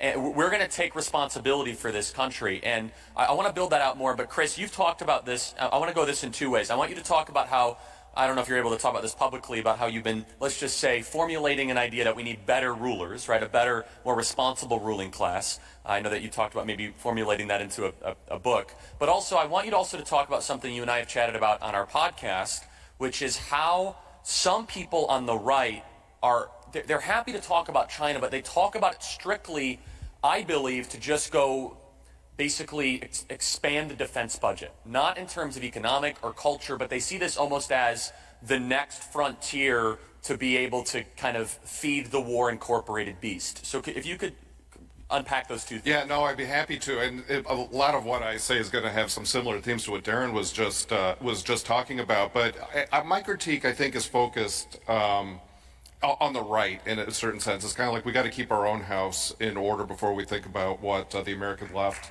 is doing. Having said that, I'm going to start off with an example from the Obama administration, and sort of undermine what I just said. But the guy who ran in the Obama White House, the guy who ran cybersecurity policy was a guy named Samir Jain. When he left the Obama administration, he went into the lobbying business. I know, shocker, right? And who does he represent? He represents Chinese companies. In other words, he wrote the policies on national cybersecurity and then left the Obama White House and took a job working through the rules on behalf of companies like Huawei and others.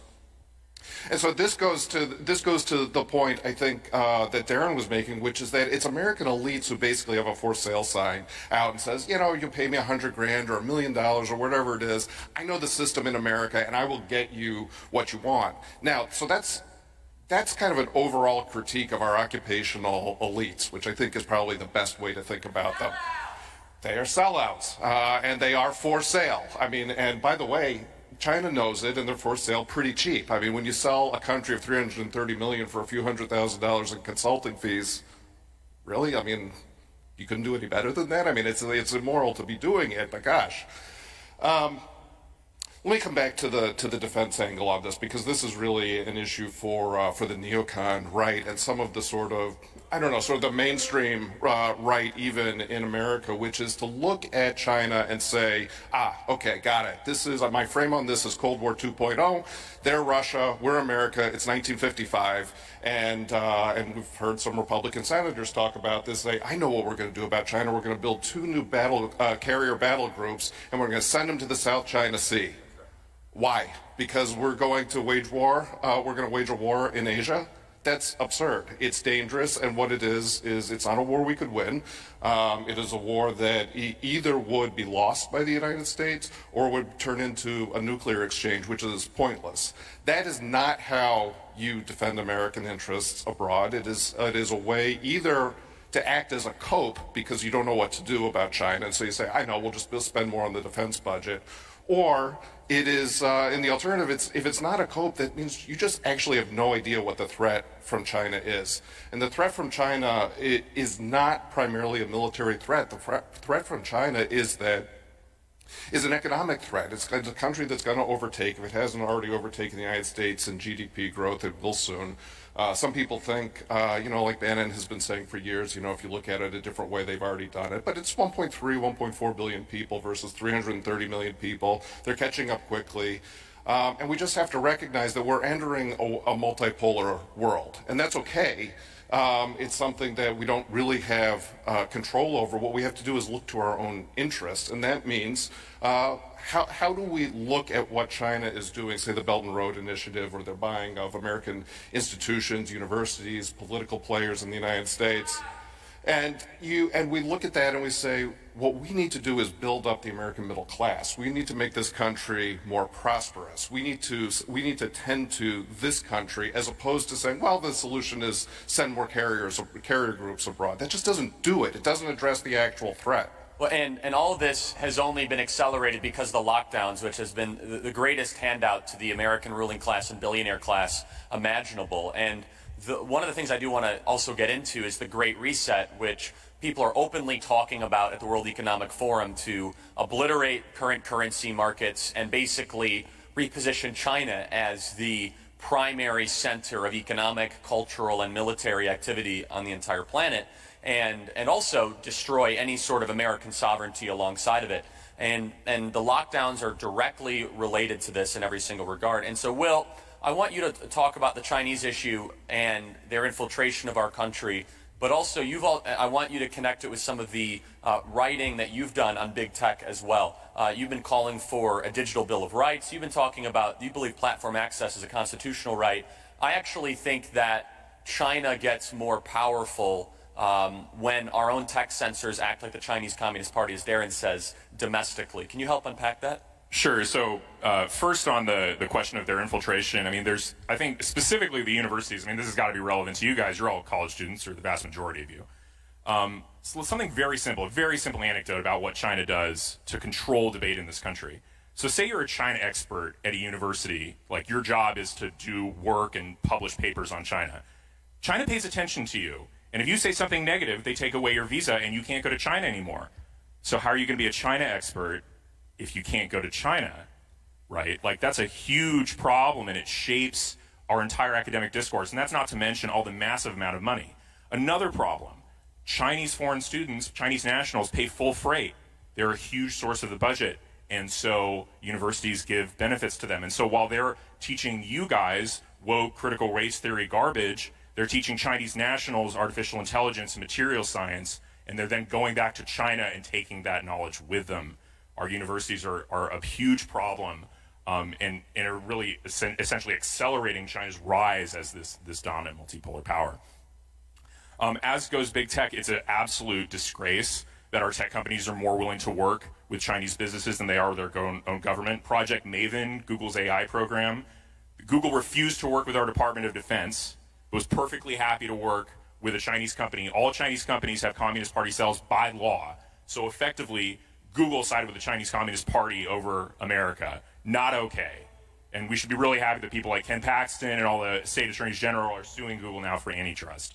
And the final issue, I guess, is one of basic censorship. Like, I think platform access should be thought of as a civil right. We should be thinking, as conservatives, it's not okay to discriminate against us on big tech platforms. You shouldn't have a sword of Damocles hanging over your head every time you post. Right? The problem is that these big tech companies want to treat us in the way that China treats the Uyghurs at the end of the day. Like, they see us as like kind of annoying, kind of gross, and they'd really like us to go off on our segregated social media ghettos. We shouldn't put up with that. We should demand that our social media companies treat us fairly, and if they don't, we should use whatever political power we can accrue in the next 2 to 4 years to make them do that. Well said. So, Chris, can you talk about the economic damage that has been done from the lockdowns, from China, from all of this? And you did a great piece of The Federalist where you went throughout Pennsylvania and you saw firsthand the multi-decades of damage that this deindustrialization policy had. And I think it's very interesting to kind of look backwards on how the conservative movement, in some ways, was the kind of the chief, the driving force behind a lot of these kind of globalist trade ideas. And I think there is a consensus setting in, thanks to President Trump, who just liberated the conversation because he was the only one that could have possibly have done this, because it was quite honestly one of the 10 commandments of kind of the conservative movement. Thou shalt never speak ill of trade policy in any way whatsoever. And all of a sudden, I think the predominant viewpoint is, no, it's not a good thing that we just bring in endless piles of plastic from China and we get opioids in return. Like, that's not exactly a good deal for our workers. Can you comment on that, the human cost and the economic cost? Yeah, that was the biggest trick that they pulled on us, some of these intellectuals, some of the libertarian intellectuals, that free markets and wanting people to be able to have economic freedom meant that we should have trade deals that benefit atheist slave states across the planet at the detriment of Pennsylvanians and people from Michigan and people from Ohio. That's completely insane. And we actually went along with it a long time because it was in the name of freedom and free markets, and that seems to really make sense to us. But it's kind of like revenge for the opium trade that the English used to have with the Chinese, where we have American and European and Canadian liberals who will make all of our manufacturing more expensive. They'll make it reliant on windmills and energy from the sun. And it's going to be more and more difficult to make things in this country, more and more expensive. They make those windmills in China, so they support it. They're fine. They're shipping that product over here at a profit, and it makes them more competitive against us. And then they sell us all this garbage. I mean, I used to get in arguments with some of the libertarian friends of mine 10 years ago over Walmart. You know, everyone's been to Walmart. Walmart can be a great thing. Sometimes you're in a small town, it's the only thing there. You might be wondering what used to be there before Walmart. Maybe it was actually a thriving town center. Maybe it was a local economy. But now you've got this place where a lot of the employees and a lot of the customers are subsidized by food stamps from taxpayers, by all kinds of different welfare programs, because they don't have jobs anymore, because their manufacturing's been outsourced to buy crap from China that's been subsidized by their slave labor camps and by their unbelievable working conditions to come over here to make U.S. U.S. products and make us poor and make our billionaires richer. This is completely insidious. It is completely against the national interest of anyone in America. And you should all be very, very concerned about that. I mean, it's tough, I tell you, because of all the trade rules that our ruling classes have put in and traded off. You can't find made in the USA in a lot of products. Talking to ranchers in Wyoming, you can't buy a steak that says made in the USA because China doesn't want that, Brazil doesn't want that, Canada doesn't want that. Why would our politicians agree to that kind of policy? Why would they care more what Brazil wants than what the United States wants and the farmers of Wyoming? Because they're sellouts, exactly. This is the kind of thing that needs to be called out over and over and over again. America first. So Darren, I completely agree. And so Darren, can you talk about the Great Reset? Yes, please. And you've done a lot of research on this, I believe. I've seen some links on revolver.news. What is the Great Reset, and who's behind it? Well, the Great Reset is a branding term, as you mentioned, from the World Economic Forum, basically that describes under a broad rubric all of the fundamental changes that they have in store for us, that they're going to shove down our throats using the pretext of this COVID virus. And I think I'd just like to say, since a lot of young people here, I really do believe that the COVID lockdowns amount to one of the greatest crimes against humanity, short of war and genocide. In fact, of all of the studies from Revolver.news, one of which I'm most proud was a study commissioned by top academics, PhDs, who had to remain under pseudonyms for obvious reasons. But the study was very simple, and it really addressed the question of, do these COVID lockdowns save more life years than they actually lose from the disease? And it turned out that the lockdowns have real effects. It's not just the economy. You can't disaggregate people's lives from their livelihoods. And when you issue bleak employment prospects for young people, that translates down the road into diminished life expectancy, to overdoses. You're just seeing like there are more overdoses now in these past few months than we've ever had. It's record high. And it really gets to this perverse moral principle, because most legitimate societies practice a policy according to moral principle that it's the old who sacrifice for the young. And in this unprecedented case, we're told that we need to unprecedentedly suspend large swaths of the entire economy in order to protect from a disease whose victims' age is higher than the average life expectancy. To protect the theoretical 96-year-old with 7 comorbidities, we destroy the entire economy. Of course, it's a pretext. It's been, the excuse for the largest consolidation of power in our nation's history. But I think young people need to be acutely aware of the scam and the crime done against them, and you should be furious. And that's it's partly why we're here, actually hosting an event in person.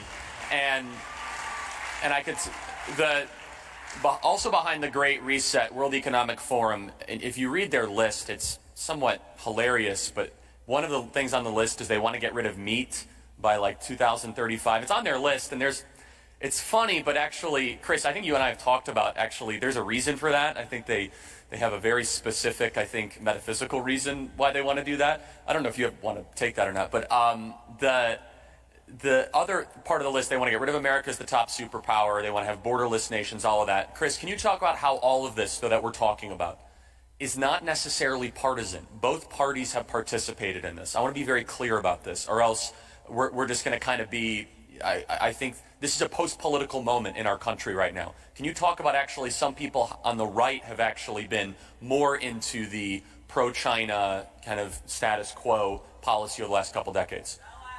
Yeah. So two things before. It's always right. Right. You keep your Excel outs too. Yeah, okay. We can't say it often enough. First of all, you're right about having a big in-person event. Good for you. So kudos to you, and kudos to everybody for coming out here. One of the things that, on this point though, I want to stay on this point about in-person events just for a second, because you've done one of the first big ones in the nation. This is a peaceful protest, right? Do more of it. Everybody in here needs to do more in-person events. I mean, one of the things that, and Darren, you're talking about this sort of crime against the American people. I agree. It's separating people. It's atomizing people. There's something very human about being together in person, in real life, not on Zoom, Chinese-owned Zoom, not on FaceTime or whatever. There's something that you get that you can't get any other way, and by atomizing people and keeping us apart, it really is degrading and dehumanizing. We should fight back and push back against that at every possible opportunity. Now, on the no meat thing, I am going to pick that up. I mean, one of the things that I think is true is that I'm not going to go too far into this, but the short version of this is that a meat diet is anti-estrogenic, shall we say. It produces more testosterone, and look, the globalist left and part of the right is very much dedicated to feminizing society. And that's 100% there's true, a by the way. biological aspect of this too. And so, to the extent that you can reduce testosterone in the male body, that I think that works in tandem with the political, cultural, and economic goals that these people have, and that we'll be eating steaks, by the way, right after this. Can I join you? Of course, yeah, and they'll be bloody and rare. Anyway, back to your actual question, Charlie. You're going to take the meat. Back to the actual question, though. The main point here is that this is a bipartisan problem, and there's a sense in which it's post-political in the sense that it is post-partisan in a way, but it's highly political. In other words, we need a new and a better politics that holds the occupational elites accountable for what they've done to the country, because the United States elites of both parties, and you can see it in the rhetoric that they use, the things they say when they're campaigning, the things that they say when they're asking their donors for money, who their donors are. It is very, very much committed to this a globalist idea as opposed to an idea of what's good for America, what's good for Americans. And this is something that is ahistorical for America. For the first couple hundred years of this country's existence, and I count that from the early 1600s until basically the 20th century, we busied ourselves doing one thing: building a new nation and conquering a continent. Like, we had this massive frontier, there was something for everybody to do, we pushed west, and then when the frontier closed, when we got to the Pacific, something sort of changed in the American psyche. Like we are the super energetic people, and we should be. But because I think of a political and cultural importation, shall we say, we turned that energy outwards. And that worked for America. Like, after World War II, we were the world hegemon. That's not the case at this point. We're the strongest country, of the biggest military, but, this is a multipolar moment. And the thing that we need to recognize is that the Republican elites are very much sold out to big tech. They are very much sold out to the Davos man, sort of the World Economic Forum. This is an ideological problem for them. In some ways, it's also a donor problem for them. But the mass of Americans, the average person who lives in interior America, actually has done much worse over the past 50 years. Wages have stagnated since the early 70s. The middle class has gotten smaller. It's just been harder for people to sort of get married, buy a house, raise two children or three children, or in my case, 4 children. And this is something that we need to go back to these people on the right, on the left, and say, hold on a second, there are some objective measures we can use here. And if these objective measures aren't getting better for Americans, is it easier to buy a house? Is it easier to get married? Is it easier to have kids? Is the middle class growing, or is the middle class shrinking? If those things aren't going in this direction, I don't care if the stock market's going up. I don't care if GDP is going up, because it's not doing good things for the average American. And we have to get away from these abstractions and go back to, is life for the median person, exactly right, is it getting better or is it getting worse? That's the metric. It's well said. And Will, so can you talk about how we need to think about these things in kind of non-dogmatic ways? You and I have talked about this a lot, where we just need to liberate our thinking, look at it issue by issue. And I think back to, what year was this? It was either 2012 or 2013, when Obama was thinking about striking in Syria. And he actually did, he said, I want the American people to decide. We're going to open up our phone lines. He did this kind of, typical Obama thing. He was blown away because so many conservatives and liberals unified, grassroots conservatives, grassroots liberals, ended up not doing it, getting into another war in Syria, which would have been a huge mistake. And I just remember that moment. I think, use that as an example, I think we're going to have about 15 or 20 of those coming up in the coming years, where grassroots conservatives and honest, and I use that word, I use that word very precisely in the sense that, or carefully I should say, that I don't know how many there are left, but honest progressives that are willing to actually make the country a better place. When this tech issue comes up, I'd be willing to pair with anyone that actually wants to break up these tech companies. I don't care who they are. And so, Will, can you talk about how we need to look at this in non-dogmatic ways? All right, so some bright fireworks there. So I got a participation exercise to kind of get us into like a pragmatic view. Raise your hand if you own something that was made in Russia. Surprise, you just all outed yourself as vodka drinkers and the police are coming. Something other than vodka. Oh, yeah, I'm sure. How many of you own something that's made in China? Everyone. Everyone, right? Okay, so when people say like Russia is a greater threat than China, it's clown world. It's like Russia is just Saudi Arabia with caviar. They're not going to overtake us. And the other thing to think about, here's another really hard one with China, why it's so important. It took 40 years to win the Cold War, and Russia was full communist with an economic system that couldn't put toilet paper on the shelves. We're dealing with China, which is not doing the same silly things, and they have really sophisticated intelligence operations. So I think a big part of being pragmatic and finding honest people is, people like Glenn Greenwald and others you talked about yesterday, they're very, very critical of the less obsession with Russia because Russia's not a serious threat to our power. China is. And we need to find a way to, there's a lot of broadly persuasive ways that we can argue about China being the serious problem and Russia being a trivial annoyance.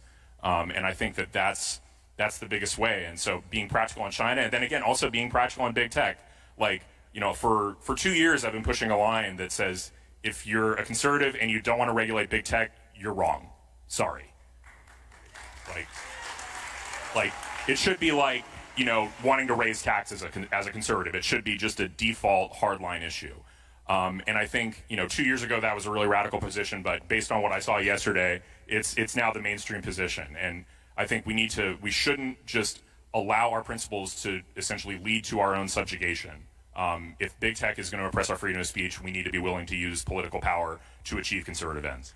So, Chris, can we talk about some of the good guys that are actually fighting for this and what we can learn from them and how we can elevate and platform them, whether it be senators, Congress people in this space that are really doing the tough work? And I ask this question for a reason, because I want people to first know who are the ones that are fighting, because most are bad.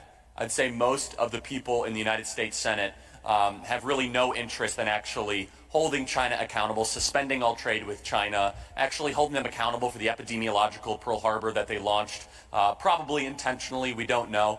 By the way, just to give you an idea, China, someone from the CCP is watching this conversation right now, and I don't think we'll ever be able to visit Wuhan. So and by the way, you guys probably too, so don't go, it's probably terrible. But can you talk about some of the good guys though, Chris? Some of the heroes that are actually doing the work that is necessary to challenge this kind of global reset, the Chinese agenda, and also some of the stuff big tech is doing. Absolutely, and I'm not too bummed about not going to Wuhan, I'll tell you. I think I'll be fine. I prefer Palm Beach.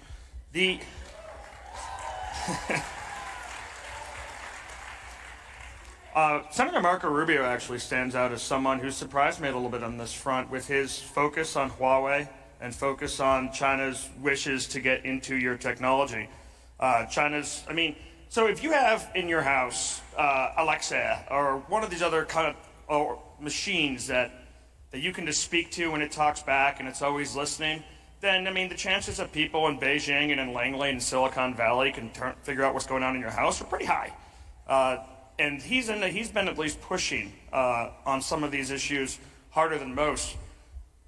But I think some of the big fights we're going to have are going to be more international. Right now, we're aligning in a place. We've always thought of Europe as kind of a pretty friendly place. Nowadays, the European Union's its own collection, its own empire, it's with its own motivations, and it's not very close with the United States right now. Not at all. Right now, we have England and Australia are pushing back against China, India pushing back against China, Japan. But Europe is really not. They're actually starting to sign up for some of the Silk Road initiatives. It's absolutely no surprise that just like the bubonic plague came from China through Italy to Europe, so did COVID, because of their close economic relations and the fact that the Italian government sold out the north of their country to the Chinese government. This is starting to spread. And while Xi Jinping is busy basically wrecking the planet and watching our civil liberties get torn to tatters, our economies hurt, well, he gets away with it somehow because Donald Trump is a bad guy, according to the media. Germany has said yes to Huawei coming in there and putting in their 5G networks. Now, if you have a Chinese government that builds a 5G network in your company, then they can turn off your car. you're in trouble here at some point. This technology is next level. And Europe is going to sell out, which is going to leave places like Eastern Europe really isolated between Russia, Europe, and the United States. We have to go to a place right now where our companies, our Facebooks, our Amazons, our allies are not going to be global citizens anymore. You work with us or you work against us. And some companies have gotten ahead of this already. They've started to split divisions into an Asia division that deals with China and then a Western division that deals with the United States. Because this is coming down to an end, and this world is going to start to split again. Companies that have been trying to make billions of dollars everywhere are going to have to choose sides, or we're going to have to crack down on them. And get ready for that, because it's coming. Well said. Darren or Chris, you guys want to comment on any people in particular you think worth singling out in this? Good people or bad people? How about you decide? Well, I think some of the bad people, again, as I'd like to re-emphasize, the bad people are our own elites. And I think we always have to be attentive to the fact, I think it's very dark development over the course of the Trump's presidency, is that broad swaths of our own national security apparatus have been repurposed and redeployed domestically in order to silence and crush the energies associated with Donald Trump's victory. And so I think while we want to fight the 5G war, fight the AI war for preeminence in the 21st century, we want to make sure that our in quotations, tech companies don't simply install a censorship regime domestically, because the censorship that Google deploys, the censorship that Facebook deploys, that's not coming at the behest of China. That is indigenous to our own country. And so even if the Chinese created this virus, I don't know if they did, assuming they did, they didn't create the mind virus that infects our ruling class that led us to these lockdowns. They didn't create the mind virus that inhabits our own tech companies that have translated into this censorship regime. And so I think we always need to be attentive to the fact that if we can't win China, we can't win anything else until we correct the problem of our own corrupt, dysfunctional, and illegitimate ruling class. So I'd always call them out first. Chris, do you want to take that? Yeah, I guess I'd just add one comment to that. When we think about some of these Silk Road or Belt and Road initiatives, and you look at Huawei moving into Europe, or they're very big in South America, all over the world, really, and we look at that and we say, Huawei is exerting the influence of the Chinese state in these countries for political and economic gain. If we look at any American company in the Fortune 100, can you say the same thing about them, that they are trying to advance the interests of the American people? It's just the opposite, and that is a fundamental problem. Like, that is a part of the mind virus that Darren's talking about that has infected all of the occupational elites, and I don't care if they are in corporate America or in the academy and the universities, if they're in government, right? There is this sense that we're not Americans, like we're post-American, we're global citizens, and you don't have to push them. It's not like you have to get a secret tape from Project Veritas where they say, I'm a global citizen, this is a global corporation, not an American corporation. They just say it in their annual report and at their stockholder meetings. And so that's a fundamental difference, and we need to go back to companies that are founded in this country, that use American capital, that use American labor, that are resident in this country, and say, look, you're either with us or against us. And that is a fundamental change of attitude that I think that we need to affect as citizens, as consumers, as individuals when we're dealing with these companies. Well said. Will, do you want to comment on? We need to talk about Hunter Biden. It's a serious thing. Hunter Biden took $10 million from a massive Chinese energy conglomerate as a no-interest loan, and then somehow $1 million of that ended up in James Biden, Joe Biden's brother's account, for consulting fees. He took $1 million to represent Patrick Ho, but I can't find his name anywhere on the litigation papers. I have no idea how he billed those hours. There's a reason that the FBI is investigating him for all this stuff. we need, and for sure, whoever Trump's next attorney general is, needs to appoint a special counsel to investigate Hunter Biden and his Chinese connections. It's a classic case of conflict of interest. Joe Biden cannot be trusted, and his attorney general cannot be trusted to investigate them. And it's important for the American people to know just how compromised the Biden family is with regard to China. So, and don't let weak Republicans tell you special counsels get out of control. These guys get crazy. We don't want the big government. The Democrats have spent the last 4 years trying to hobble the Trump presidency, using government as a gun and special counsels to destroy conservatives, target our churches, target our president. And I'm done playing patty cake with these guys. So we'll go in reverse order, Will, down the line quickly, because we're already over time. What can students do? I said yesterday, everyone here needs to become their own investigative reporter, use the smartphone that they all have, that they use quite a lot, and basically publicize anything that's happening on their campus or in their community, put it on social media, send it to reporters. What can students actually do in this fight so that this is not just a spectator sport, but they can participate? We'll go Will down the line. fight to get the Chinese money off of your campus. There are Confucius Institutes funded by the Chinese government at Sure, some of you have Confucius Institutes at your campuses, yeah. Yeah, you should be raising hell about those. That's absolutely unacceptable. Call out when you have students, teachers taking money for their own research projects. When you have classes, there are some universities where you have classes in high technology industries being taught to Chinese nationals by Chinese nationals in Mandarin. That shouldn't be happening. Not in American universities. China certainly doesn't let us do that. So that's what you can do. Chris? Yeah, I just want to underscore what you say there, Will. This is something that people who are outside of the science world don't really appreciate, is that a lot of the graduate level classes, there are labs at our most elite universities where the only language spoken is Mandarin. There is no English spoken. Okay, that's at our Ivy League universities. I think that is something that people need to, I don't know if there's people who are in that world in the room. If there are, let people know.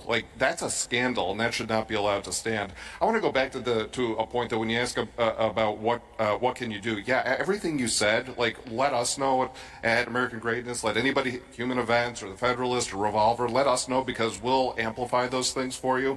But I guess at a more fundamental level, I want to go back to the thing I said earlier, which is find those people that you know, that you are close to, that you are friends with, that you can trust, and work with them locally. Get those people together, make sure that you have those in-person relationships. Right? This is the model that the church used to spread Christianity. It's also, by the way, more or less the model the Communist Party used to spread communism. Why? Because it's effective. Because when people form close-knit bonds with one another, they can be highly, highly effective at achieving their goals. And I would just encourage people to mimic that. Darren. Yes, I would second all of these comments. I think many of you have an obligation to create startups to become very wealthy and to become the next generation of donors who can support an elite and ruling class that actually isn't stupid, weak, and corrupt. So that's a really good point before I get to Chris. If you're in high school or if you're in college and you have a great idea and you haven't borrowed a bunch of money yet, please just go start that business. You can always go back to college. I'm telling you, the college cartel, the scam of college is mostly about suppressing your entrepreneurial upside while you're young. When you're 17, 18, 19 years old, you have more energy and you have nothing to lose. And by the way, the left has done an amazing job of creating a culture around subsidizing kids not going to college to go build tech giants. And we as conservatives need to do that, and I think we're very supportive of that. We'll have a whole nother panel, by the way, around college and all that nonsense. Chris. So I would look to some of the conservative activist history, which you've written on pretty extensively, and you guys are all involved with right now, because we've fought a Cold War on our campuses before. This is not the first rodeo, and the right did a pretty bang-up job, despite the fact that the left, behind the music, VH1 makes a million documentaries about how great the hippies were. The right was really active on campuses across the country. And before Turning Point USA, before Young Americans for Freedom, before Young Americans for Liberty, there was the student loyalty oath, which was pushed at Georgetown University, because Georgetown University and other universities were training academics from the United States to work in weapons programs. They were subsidized by the U.S. government to help us win the Cold War with military power. And they didn't have to promise a single thing because that was called mean. Well, these guys got together at Georgetown and they said, well, I think you should pledge allegiance to the United States of America and to the republic for which it stands if you are willing to take the money of the government to help us win this Cold War. And they ended up pushing it through and bringing in a lot of attention. They drew attention to the un-American activities like the Confucius Institutes. They drew attention to the radicals on their campuses that were trying to subvert the United States in favor of foreign governments. And you can do that too every day, and you've got more tools at your disposal than anyone has before you. It's well said. And I'll close it. Just everyone on your campus, in your community, being noisy. Even if it's just, if you're the one person that is writing the letters to the editor, you would be amazed. These dictators, these despots, people like Whitmer and Newsom and Cuomo and Pritzker, like 10 people messaging and tweeting, that stuff actually gets seen by their staffers. That stuff gets mentioned in private meetings. That stuff gets mentioned when they're going from one thing to the other. Like, yeah, you're getting a lot of feedback, you know, Governor Pritzker, for all this. And they think a lot of feedback is like 15 tweets, okay? Like, be relentlessly noisy and stay on top of these leaders. You might not think like you're making a big difference with that, but all of a sudden you'll realize as soon as you start talking, more people will start talking, and that you have more power than ever before in this digital age, especially when you encounter one of these people. What did we say yesterday? Respectfully, take out your smartphone and ask powerful people questions. That's all you have to do. Ask powerful people questions. CEOs, county commissioners, mayors, university presidents, and board of regent members, whatever. Whoever you encounter, if they are using their power as a way to suppress other people's freedom, just ask them questions. That's actually what journalism should be doing, and you guys have the power, and that's how we stop the next global reset from coming. God bless you guys. Let's give it up for this panel. Thank you guys so much.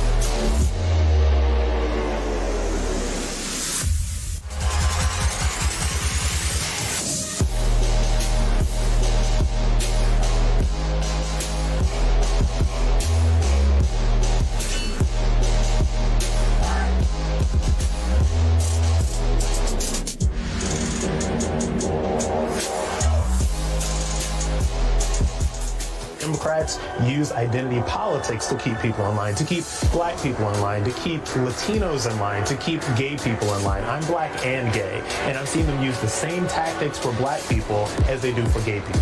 Be the person that does not bow to the mob. Don't be that weak idiot to the left.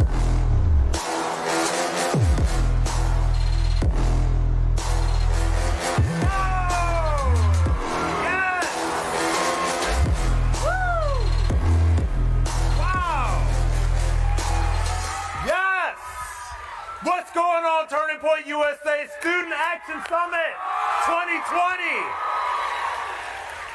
I am telling you, oh my God, 2020 has been the craziest decade ever. Like, just completely insane. And one of the best things that I did this year was I moved to the great state of Florida, which has allowed us to put on this amazing event with all of these amazing speakers, with all of you who are going to be on the front lines of this upcoming culture war battle that we are getting into over the next 4 years, right? So I've been with Turning Point for about 3 years at this point, about 2-3 years. And we talk a lot about socialism. We talk a lot about how socialism sucks. We talk a lot about how big government sucks. We talk about a lot of this stuff, but in 2020, this was the year where we saw all of this stuff happen with our own two eyes in our own country. So what did we see in 2020? What happened in 2020? We had a virus that came from China that has completely upended every single thing that we know about our society, that we know about each other. And there are so many people out there that are using this virus. They are using the fear of this virus. They are using the division that it causes to help usher in an era of socialism. So this is what they want. All of these congressmen and women, all these people on the left, the squad, the entertainment, the media elites, this is what they want, right? And what we have seen this year is that when you have these people push forth these policies, who gets hurt? The American people. And you see what a bunch of hypocrites these elitist leftists are. So when you have Nancy Pelosi talking about locking everything down and talking about having barbershops shut down and all this stuff shut down, but yet we see her going to get her hair done, going to get her hair did. I don't know if y'all been following me on Instagram for a while, but I had some pretty messed up haircuts that I had to get during lockdown, and I would have liked to have gone and get a better haircut as well. You have them locking down and shutting down entire cities across the country. You have them shutting down restaurants. You have Governor Newsom in California. Recall him, by the way. Shutting down restaurants, and by the way, getting caught at a restaurant and getting a $15,000 wine bill, right? You see Lori Lightfoot in Chicago shutting down everything. I was gonna say something that's not nice, so I'll just leave that alone. No. So you have Lori Lightfoot wanting to shut down Chicago, wanting to shut these cities down, but when she gets caught getting a haircut, she says, oh, it's because she has to look good. And you know, look, it's gonna take more than a haircut to do that, but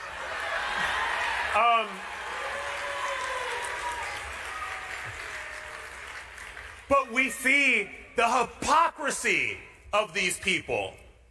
And what's going on right now is that we see that hypocrisy and we see the divisions that are being sown in American society right now. And one of the toughest things about having to watch everything that went on this year is that we were so busy sniping at each other that we weren't focused on the real enemy. You had an amazing panel that was here right before me, and they talked about who the real enemy is. They talked about the fact that China is the real enemy.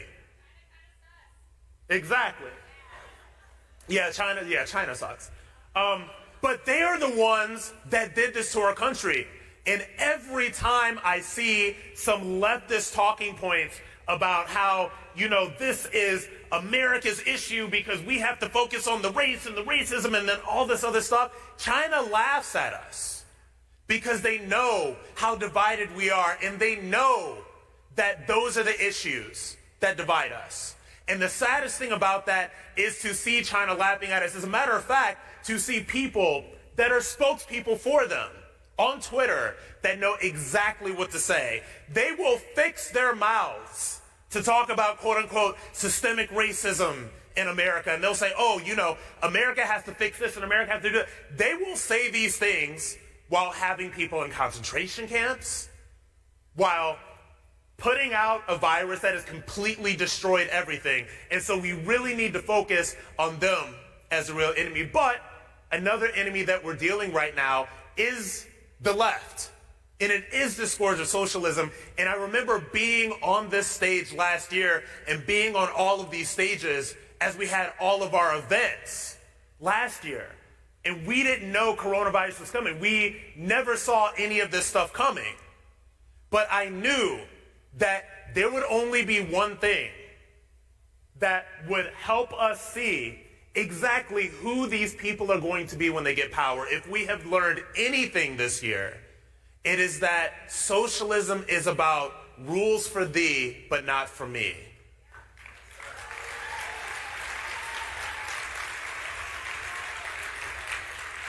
And that is what this is about. And we're in a very vulnerable moment right now as Americans. We really are.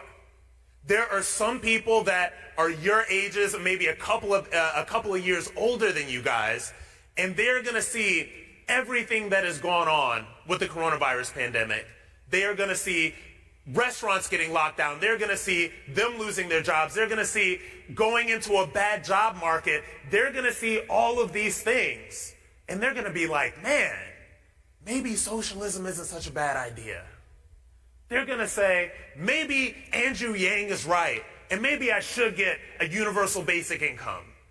They're going to say things like, maybe AOC is right, and maybe there should be a $20 minimum wage or a $25 minimum wage. And they're going to say things like, maybe all of these people are right. Because God, if this is what happens, then I just need to be comfortable. I need to make sure that everything's going to be okay. And maybe there should be more government, and maybe more government could help make everything okay. But what we have to say to that right now over the next couple of years is hell no. We have to rise up against that.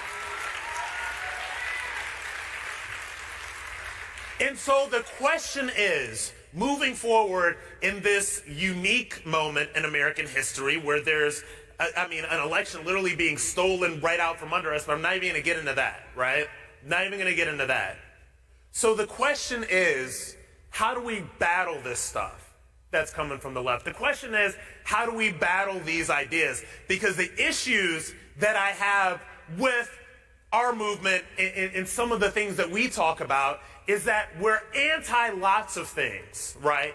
We know big government sucks. We know socialism sucks. We know leftist ideas do not work. We know identity politics and the way that the left uses it sucks, right? But we have to start thinking more about what are we for? What do we believe in? How do we advocate for these things?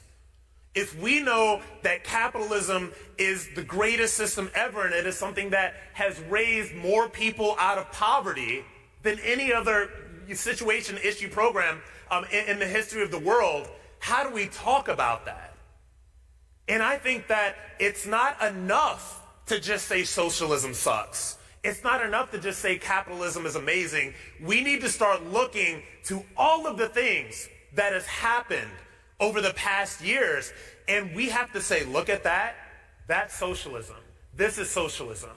And what we need all of you to do on your college campuses is to engage in these conversations and to have these conversations with people on your college campuses, because I'm telling you, the difference between winning and losing and the people that are on the front lines of the battle for America, for the culture war, for whatever you want to call it, is you.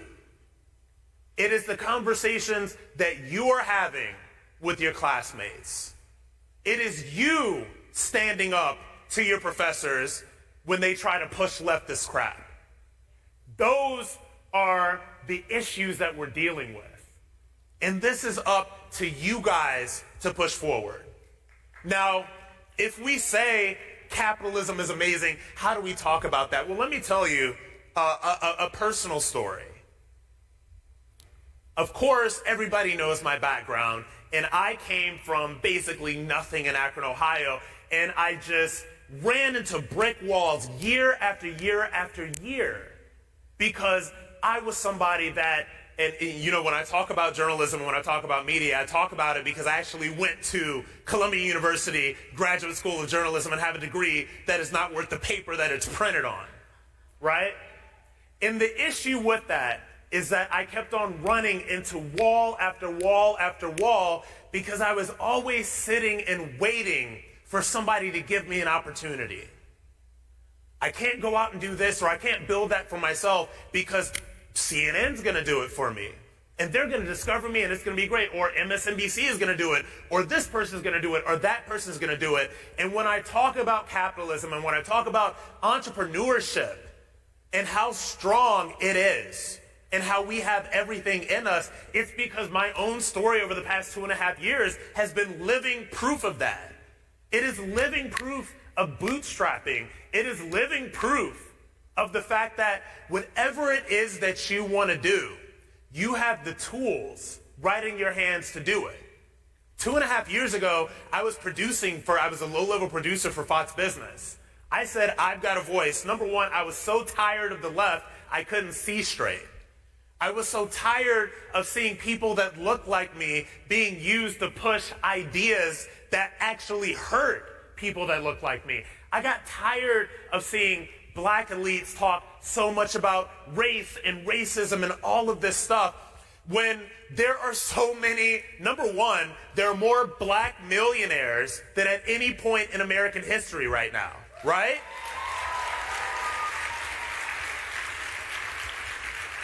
So if this systemic racism is such a thing, and this, this objectification or putting down black and brown people, if that was such a big thing, then why are there so many success stories? And I started really asking that question to myself. Why are there so many black and brown success stories? Why are there so many success stories, regardless of color, that come from this country? And that is about entrepreneurship, and that is about the attitude and mentality that you have to have when you are going about making your way through this world. And I'm telling you guys, that is the difference between the way we see the world and the way they see the world. Now, we talk a lot about, the identity politics stuff and the systemic racism and all of that crap. The fundamental difference is that we see the world as a place of limitless opportunity. We see the world as a place where every single person can be successful. And one of the reasons why I'm so in love with this country and that flag is because this is a place that makes it all possible.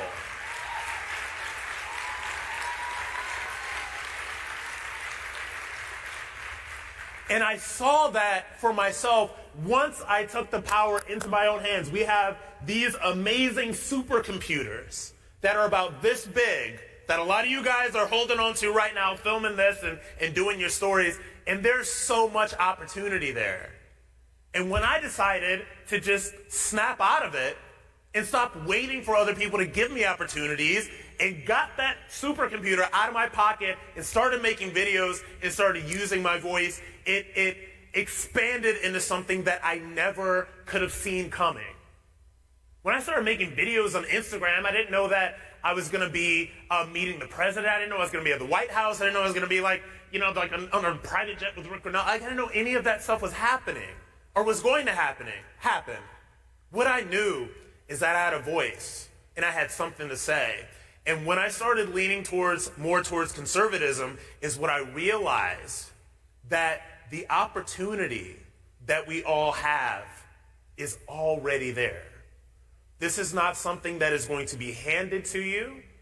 This is not something that people are going to be tripping over themselves to make you happen. This is America, and you've got to make yourself happen. And every single person in this room can do that.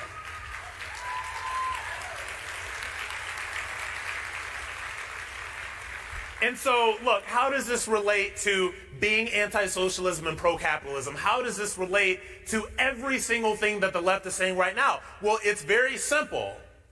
Everything that is coming from the left right now is advocating for more government intervention.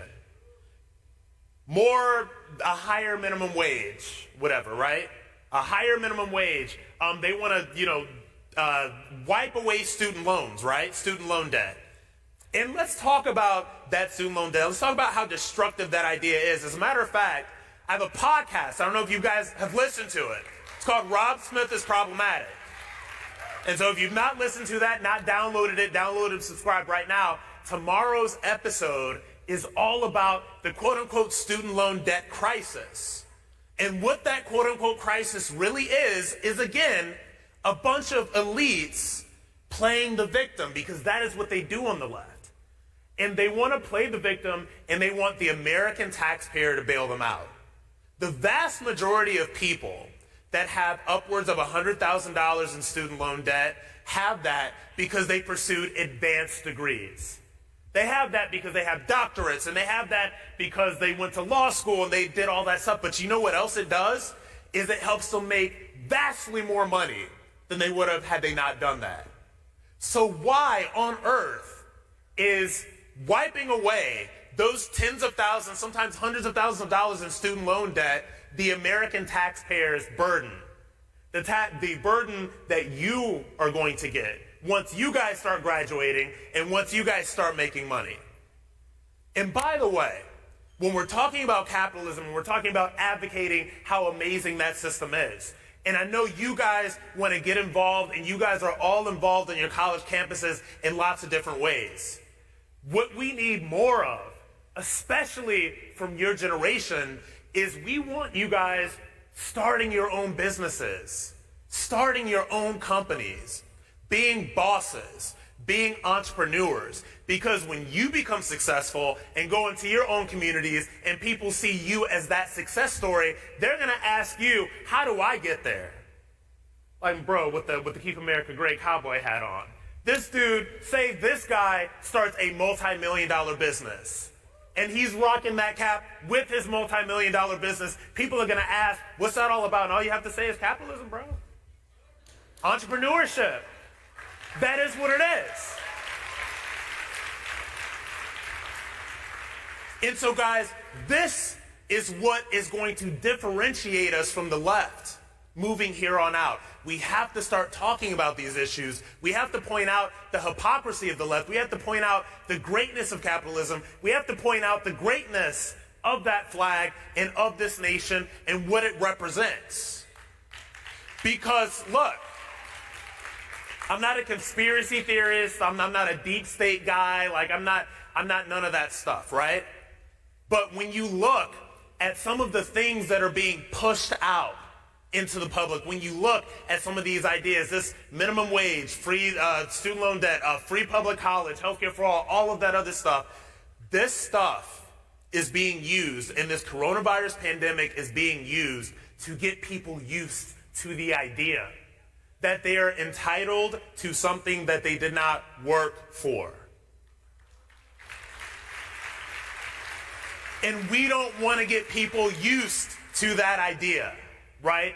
We don't want people to get used to entitlements. We don't want people to get used to things they didn't work for, because let me tell you something.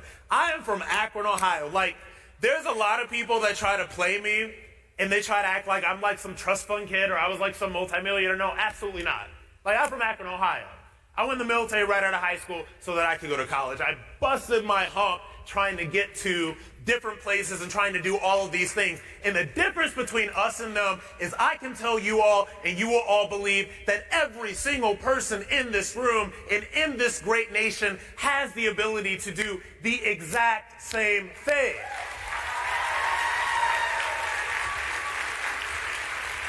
So as we go into this battle against socialism, which is going to intensify over the next 4, 6, 10, 12 years, as we go into this battle against the left that we are going to need you all on the front lines for, as we go into this battle to save America, to protect that flag and this home and what we love, I want you all to realize that you have every single thing in you that you need right now to be on the front lines of this battle against socialism and for America, because this is a fight that is not going to stop today. This is not a fight that is going to stop tomorrow. This is not a fight that's going to stop in 2022. This is not a fight that is going to stop in 2024. This is a fight that is going to be going on as long as you live in this great nation of America. And it is a battle that I need every single person in here to continue to fight. Thank you. Thank you.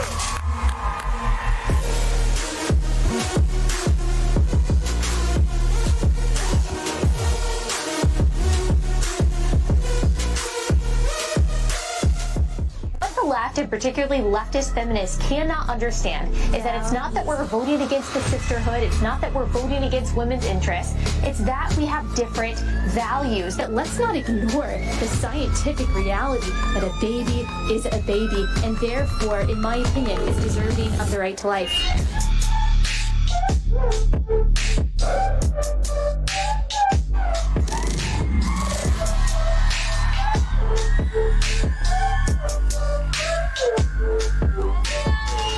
Hello. Oh my gosh, this this is so exciting. I haven't been in front of this many people in a long time. Are y'all having fun?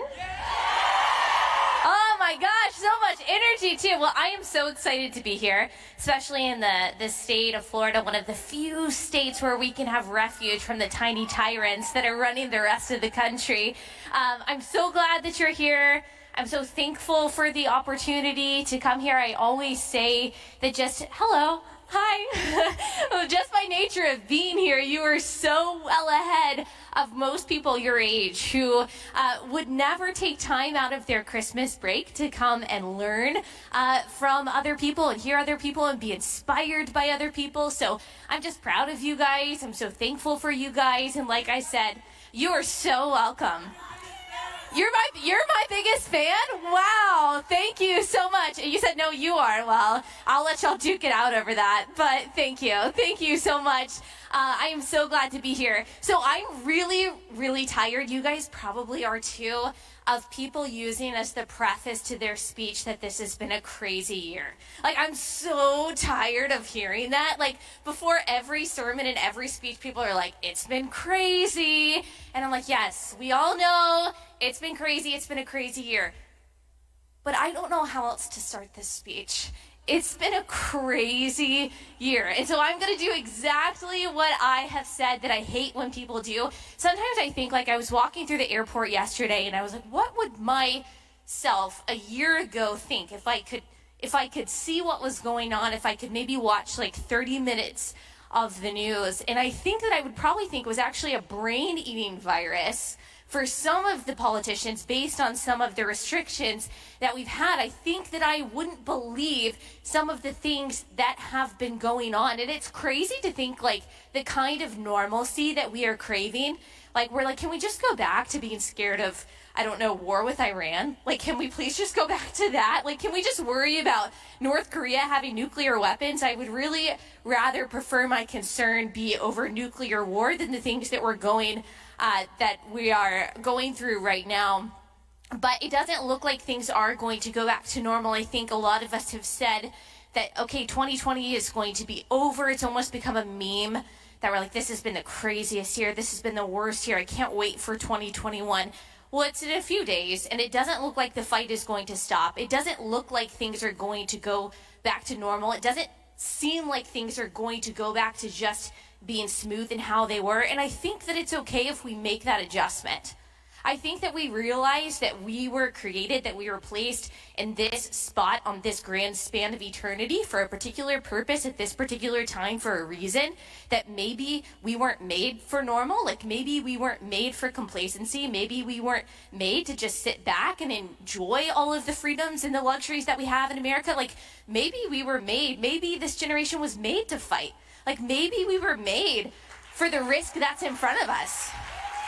Like, maybe we were specifically put here at this time for the particular challenge that we're facing that previous generations didn't face, that future generations hopefully aren't going to face. So maybe it's okay that things aren't going to go back to normal, that things aren't going to be easy anymore. Maybe we weren't made for easy.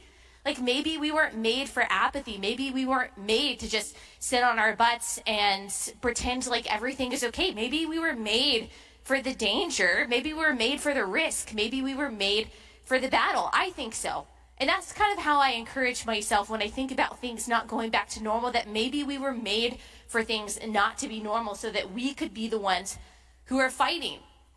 I've heard since the beginning of this whole thing, some politicians saying that this is an opportunity, that the economic crisis, that the calamity that people are going through, even the emotional turbulence that people are experiencing, that it's an opportunity. We've heard AOC, we've heard Bernie Sanders say similar things, that this is an opportunity to introduce people, you know, Rob was just talking about this, to introduce people to the policies that we think will make their life better. This is an opportunity to expand the power of the government to provide for people when they realize that they can no longer provide for themselves. And of course, we realize that that's very cruel. It's very cruel to capitalize on people's suffering. It's very cruel to capitalize on people losing their business and introducing yourself as some kind of governmental savior. It's very cruel to say we are going to tear down what has worked in this country and build back some kind of dystopia of our choosing, and to build back better, as Joe Biden has said. But the reality is that both sides have an opportunity. They have an opportunity to try to instill policies that we know don't work. They have an opportunity to take more power, which is what a lot of tiny tyrants in this country have done, even while they're not abiding by the rules that they have tried to arbitrarily place on other people. But we have an opportunity too.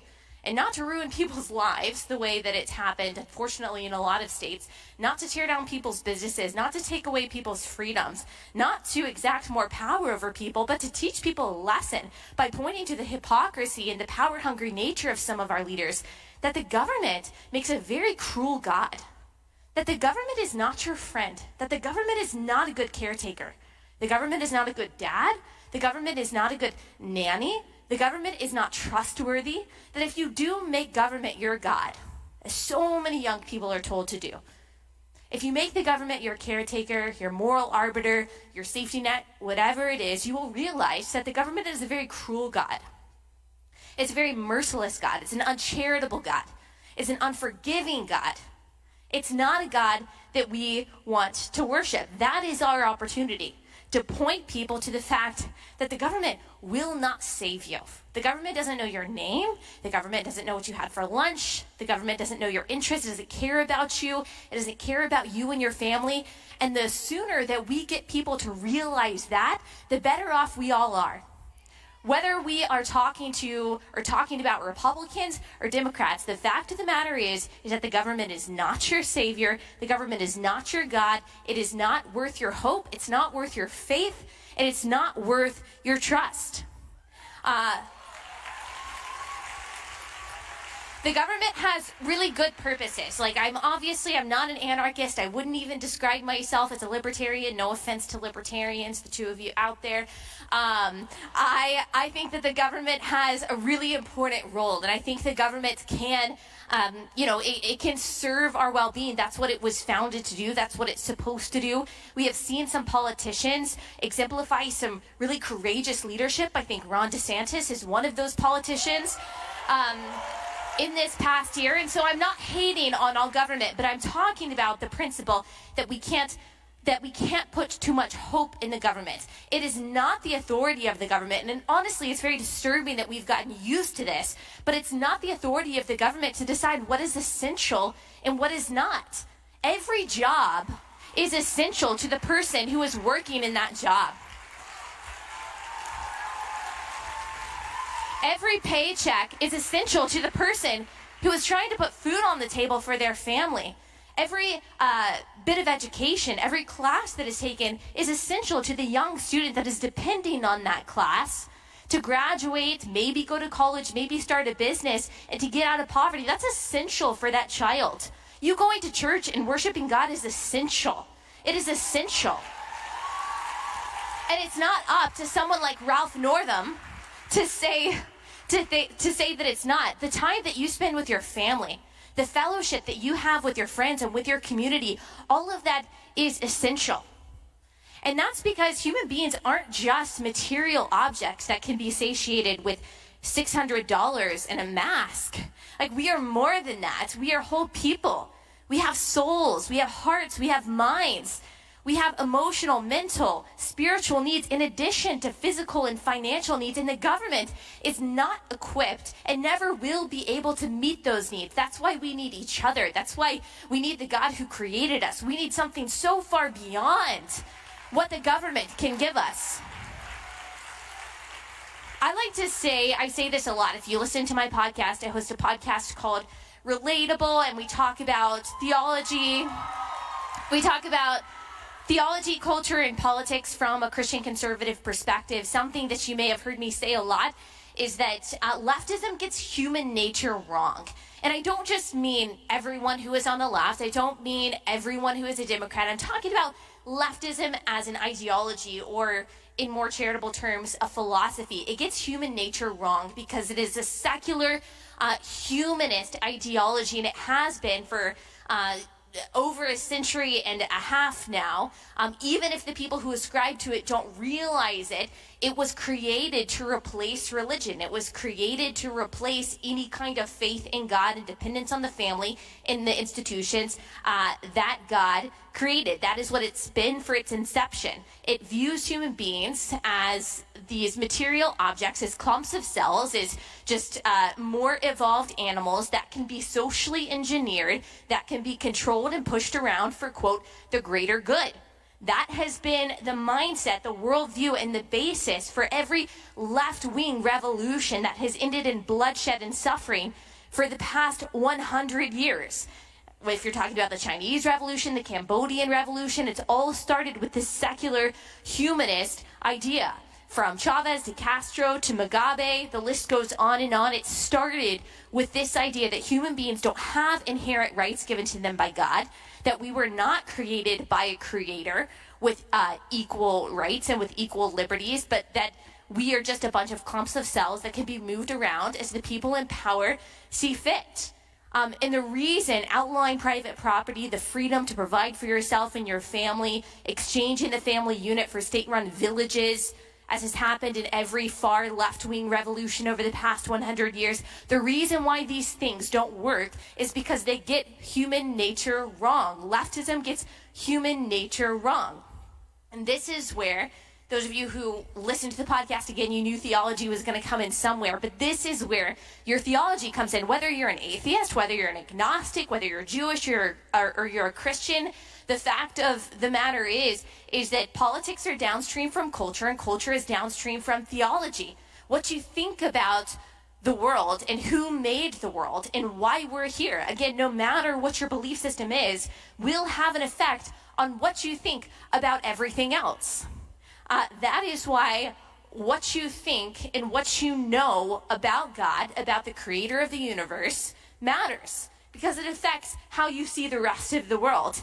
And so when I look at human nature from my Christian perspective, and when I'm trying to understand political systems, when I'm trying to understand social revolutions, I first have to look to the Word of God to tell me, okay, what does the creator of the universe and creator of human beings say that we are and that we need? And this is essentially why I think leftism gets human nature wrong, because it removes the creator from the picture, and therefore it can't understand the creature either.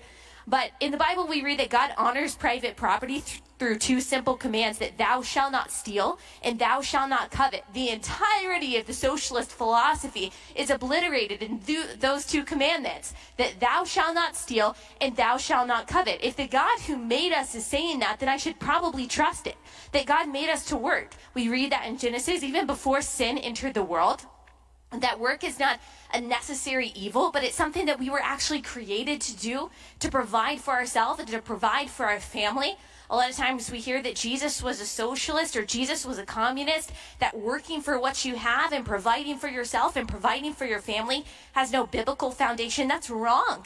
The Bible tells us in the creation account that human beings were not just made to work, but made to be productive. In Ephesians, in the New Testament, we hear, let the thief no longer steal, but rather let him labor so he can give generously, personally, and freely to those who need it. Not under government compulsion, but freely. And actually, it's 2 Corinthians 12:9 says that we should give to those in need generously, not under compulsion, for, quote, God loves a cheerful giver. God made the family. God made mom, dad, kids. In Genesis, we are made for this connection. We are made to build our lives and made to build our societies on what God made. So when I look at human nature and when I look at these issues, these are not political issues for me. Yes, they become political, unfortunately. They become part of our elections, unfortunately, but they're actually not political issues. They're human nature issues. And when I look across history at when societies have flourished and when they've thrived, I see that work, and I see that self-reliance, providing for you and your family, and I see that freedom of religion and reliance on the family and reliance on faith is what makes societies thrive and survive. God also made us to gather with the church. If you're a Christian or if you're a part of any religion that gathers together, and I mean this physically, we hear a lot that it's no different for people to gather over Zoom or to have, congregations online, but it's just not true. The Bible actually tells us that we are supposed to meet together, that we get something very real and very natural and very important from that in-person fellowship. Yes, amen. And so when I look at leftism, and when I look in particular at the policies that have been enacted over the past several months, the reason why so many people are suffering is not just because of economic calamity, but because of loneliness as well, because of isolation. Because again, we're not just physical beings, but we're spiritual beings. And so not all of our needs are being met. The reason why the suicide rate is so much higher is not because of the virus. It's because the needs that we have emotionally, mentally, spiritually are not being met in places where there are strict lockdowns, and that matters too. Like, who said that it's politically correct to only care about the deaths by coronavirus but not the deaths by suicide? Like, why don't we care about that? Why are we not supposed to care about the mental health of the elderly that are in the nursing homes, in isolation, dying by themselves? Why am I not supposed to care about the parents who had to bury their child by themselves, unable to have a proper memorial service because their child killed themselves because they've been alone for the past 5 months in front of a screen? Why can't I care about that? Why is the government telling me that I can only care about one kind of death? And why are so many leaders so unwilling to balance our spiritual and emotional needs with the physical needs of being protected from a virus? Why aren't more leaders balancing those things? Because leftism doesn't understand human nature, and the government is not our God. It can't meet those needs for us. That's why we need each other. That's why we need to realize what human nature is, why we need the things that we do, where they actually come from, and again, where our rights come from, and who can actually recognize those, and who can actually meet those, and which things are essential and which things are not, which should be up to us, not tiny tyrants who are doing things arbitrarily out of a hunger for power rather than an interest in our well-being. And it's interesting because people always argue with me about, the morality of capitalism or the morality of small government. And they say that capitalism is something that's contrived, or our freedoms, the idea of individual liberty is something that's contrived by right-wing evangelicals, that it really has no basis in reality, and that everyone would just be happier if we redistributed wealth and that we didn't have private property. You guys have heard about the Great Reset. I heard people talking about that earlier, to try to just make everyone equal, that's the natural state of being. That's how things have to really be. I read this book about North Korea earlier this year, and the thing that stunned me about it, this reporter was talking about how in North Korea, obviously, they are a communist country. They're not allowed to have capitalism. You're not allowed to provide for yourself. And the families there are starving. They don't have any food, and it's not because of lack of foreign aid. It's actually because the government there stops the aid from getting to the people. And so they are starving and they're dying. And so what they'll do is they'll create these illegal markets, and they'll smuggle in goods from China, and they'll buy and sell. They'll trade. They'll create these capitalist economies illegally in a communist state. And what's interesting about that is they've never been taught about supply and demand. Like, they've never been taught about capitalism. They've actually been indoctrinated in North Korea, like in other countries, their entire lives, that capitalism is selfish, that capitalism is bad, that evil American imperialists and Japanese imperialists and South Korean imperialists and these evil capitalists are the ones who are stopping them from getting food. And so they didn't learn about any of these things, but it's human nature. It's human nature, even in places that have never learned about capitalism, to provide for yourself, to provide for your family, supply and demand. And so as conservatives, we are trying to conserve that which is natural, that which is good, that which has created societies in which families and individuals can survive and thrive. And leftism doesn't get human nature. Tyranny works against human nature. The reason why communist revolutions always end in bloodshed is because it works against human nature. And that's what we've seen this year, is an attempt to try to obliterate that. Is an attempt to try to obliterate that in the name of the common good. It's always done in the name of the greater good. It's always done in the name of the common good.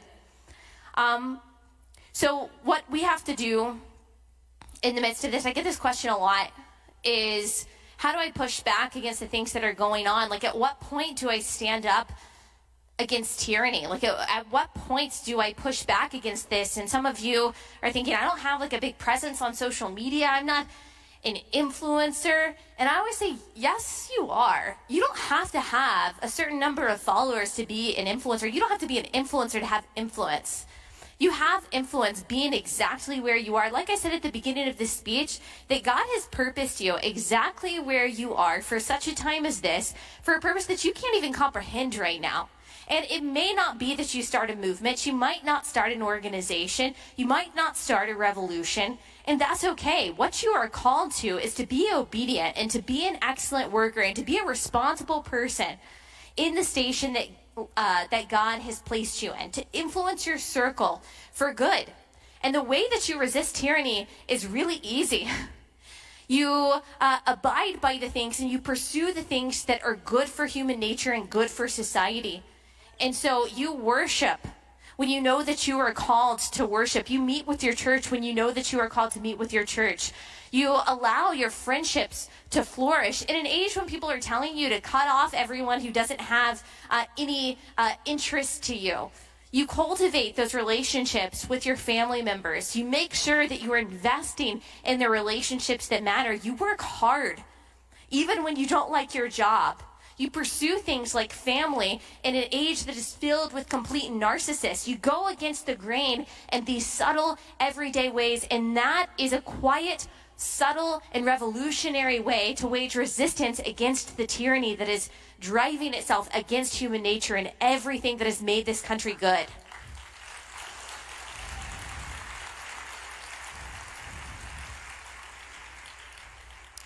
It's by being generous in a time where we are told to hoard our stuff, and being hospitable in a time that we are told to cut ourselves off. It's being kind and compassionate when people are constantly asking, what am I owed? What is someone going to give me? It's giving even when we feel like we can't anymore. It's all of the things that the left tells us that we don't have. It's responsibility, it's compassion, it's caring for the least of these. It's not just voting for a government official to take money from people who are richer than us and give it to people who are poorer than us and pat ourselves on the back while we're sitting on the couch. That's not going to cut it for compassion. We take that responsibility upon ourselves, and we take that generosity and that charity upon ourselves, and that's how we wage the quiet resistance against the tyranny that we are seeing. The founders knew that. The founders knew that that's what it would take to guard a republic, and that's still true today. And I really do believe that the people sitting in this room, that the people in this generation, that you are totally equipped and you are totally called to face the fight that's right in front of you. You might feel unequipped. You might feel like you don't know what you're saying, that you don't know what you're doing, that you don't have all the tools in your tool belt. I promise you that you weren't put here on accident, that you weren't a mistake, that you didn't just end up here, that God isn't surprised that you were born when you were born, that you are where you are. But you were put here purposely, with intention and with specificity. And I have every bit of faith in you that you are going to live up to whatever calling that God has placed on your life for the glory of God. And I'm just really excited. I'm really excited to be in this fight with you guys and to fight for the things that matter and to be on the front lines with all of you. Okay, I'm almost done, but I have to do one thing. I have to tell you about a really good Christmas gift that you should give your girlfriend or your sister or your friend or yourself. And that has to do with everything we just talked about. I wrote a book that talks a lot about this stuff, and it's called You're Not Enough and That's Okay. Escaping the Toxic Culture of Self-Love. And it talks about the importance of caring about the things that matter. And instead of being narcissists, like most of, maybe a lot of your friends are, only caring about what you think of you, it's being a good citizen here on earth and caring about the things that matter and reaching out to the people that matter and having a purpose that goes beyond just self-love and self-empowerment and self-care that actually seeks to serve those around you. And so if you are looking for a gift this Christmas, last minute Christmas shopping, that would be a good one. We actually wanted books here to sell, but unfortunately we don't have them. You'll just have to go online and find it. But again, thank you guys so much. Thank you for being so wonderful. And so brave, and that's it. Merry Christmas.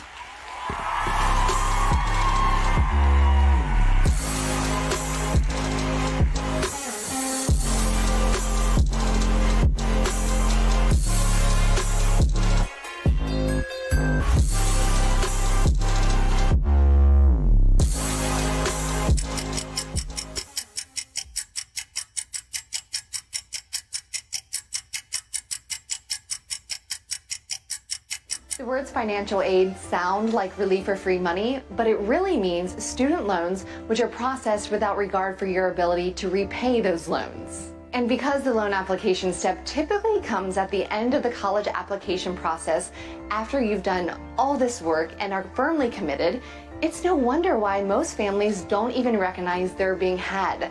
It's a really big problem because it's easy to qualify for student loans as they don't require any income verification and approvals don't evaluate your income to debt situation. Moreover, because these loans are actually from the federal government, not the universities themselves, the colleges don't care how much debt you accumulate. In fact, student loans represent 45% of all U.S. government assets. It's an asset for the government. It's a liability for families like yours. It amounts to nearly $1.6 trillion in student loan debt, and why 45,000 senior citizens had their Social Security checks garnished to repay these loans. That's why you need college funding experts. We'll help you save money regardless of whether you're upper income, middle income, or light on college funding resources. Discover how college funding experts can help your family. We invite you to register for a no-obligation assessment. To register, visit collegefundingexperts.com or call 877-99-COLLEGE. That's 877-99-COLLEGE.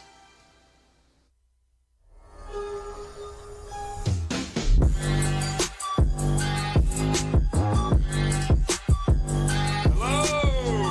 How is everybody? MacBook. As promised, we're going to be giving this away, but I want to talk to you guys for just a quick second. You guys are at the tip of the spear. We are so proud to see all of you here. College Funding Experts works with families and students all over the country. There's one theme that you guys have heard over and over again here during this conference. It's individual action. If there's one thing that we can impart on you, it's that the college funding crisis, the student debt crisis, the college cost trap is built by design. Like a lot of the things that you guys are hearing about, it's designed that way. It's designed that way to put you in debt, and it's designed that way to hurt American families. Our mission is to educate families and educate students so that you guys don't get caught in that, which is why we are committed, firmly committed to a mission which is helping you guys and making sure that you guys have the information that you need in order to not get caught in that trap. So, as promised, our first winner is Ainsley Ford. Is Ainsley Ford here? No? Okay. Well, Ainsley Ford, come see us at our booth. We are going to give you your beautiful MacBook. And we're going to be giving another one away before the end of the show. And I want to again thank all you guys for being here. You're part of the solution, and I want you guys to stay in the fight, okay? Thank you very much. God bless.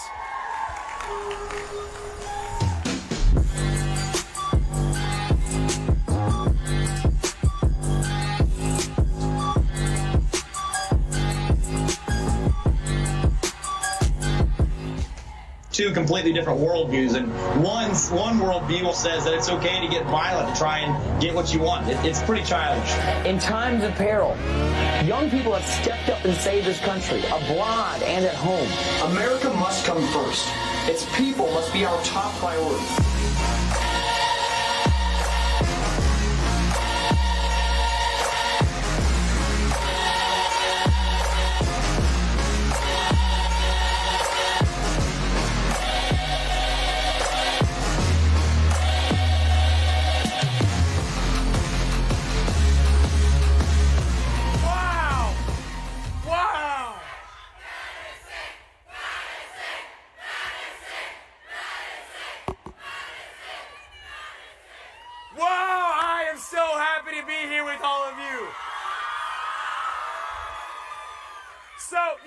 I've been going around, and I'm sure that most of you can feel the momentum that the conservative movement is starting to garner. Can you feel it? Especially with young people, because, we've got this woke left, and they're extremely loud, extremely noisy, but when you strip away these ideas of Republican and Democrat, these labels we put on certain ideologies, and you offer, we want a limited government, we want you to rule your own life, it is amazing how many people agree with conservative doctrine. But also, especially during the year of 2020, I think the main reason we're gaining so much support is because being a Republican is more fun. I mean, we don't have to go and burn a city down to feel like we're helping people. We actually are able to gather together in person. I mean, I cannot believe that there are some governors telling us that we can't get together for Thanksgiving or we can't get together for Christmas. That is tyranny, and it needs to be fought. But, I'm looking out at this crowd.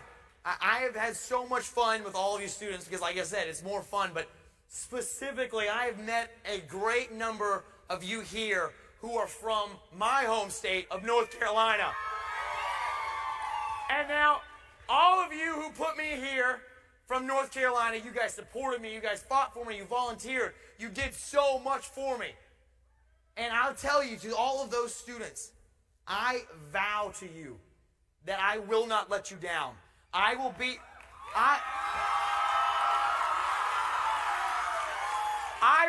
your weapon in Washington, D.C. Someone who will not back down. And, I had a lot of people asking me, well, when you get to Washington, you being so young, do you think they're gonna make you bend? They're gonna push you a certain way, make you more liberal, make you less conservative?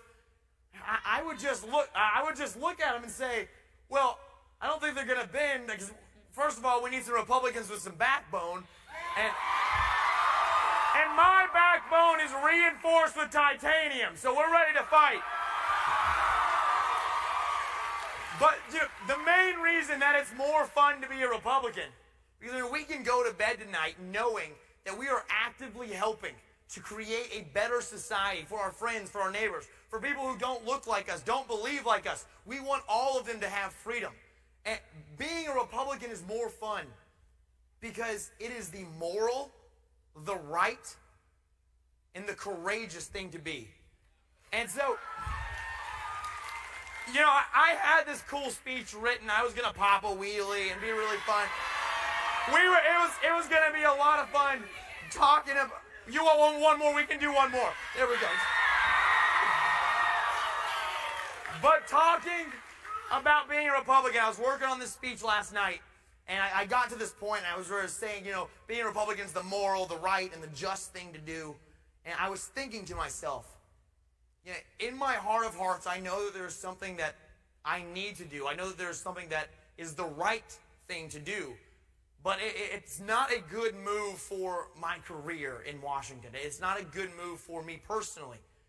But then I started thinking to myself, I said, wow, that is the problem. Going to Washington is not a career. It is a mission that you are called to. And I see a lot of great North Carolina supporters right here. And just as I said, I vow to you that I will go to Washington to fight for you, to do the right thing, I realize that it is incumbent upon me to do what is right. And so I'm going to alter my speech quite a bit, and I know my comms team and all my advisors are probably freaking out right now. But my friends, I've been studying our Constitution.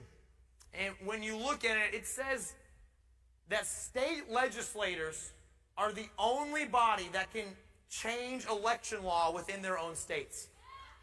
But when you look at what's happened in a lot of these liberal swing states that have liberal governors and liberal secretaries of state, you can see that they have broken the law and gone against our Constitution with this election. And so, because of that, on January 6th, as the people of Western North Carolina sent me to Washington to do a job, I will be contesting the election.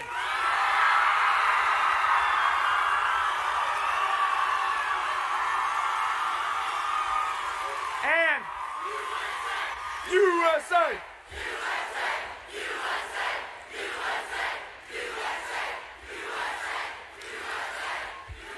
And not only that, I have a message, and I don't know exactly which camera's doing it, but I'm going to look straight into that camera.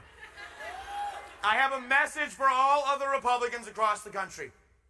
If you are not on the record calling for fair, free, and just elections now and in the future, I will come to your district and I will fund a primary opponent against you. For too long, for way too long, the Republican Party has just been the party of no that has always conceded things. They've let God out of our schools. They have let socialism creep into our country. I'm telling you, when I look out into this crowd, I see the new Republican Party. And my friends, just as I said that I vow to the people of North Carolina that I will go fight for them, I am very confident that I can vow to the entire country that this next generation that you represent of conservatives that are rising up will not let this country down.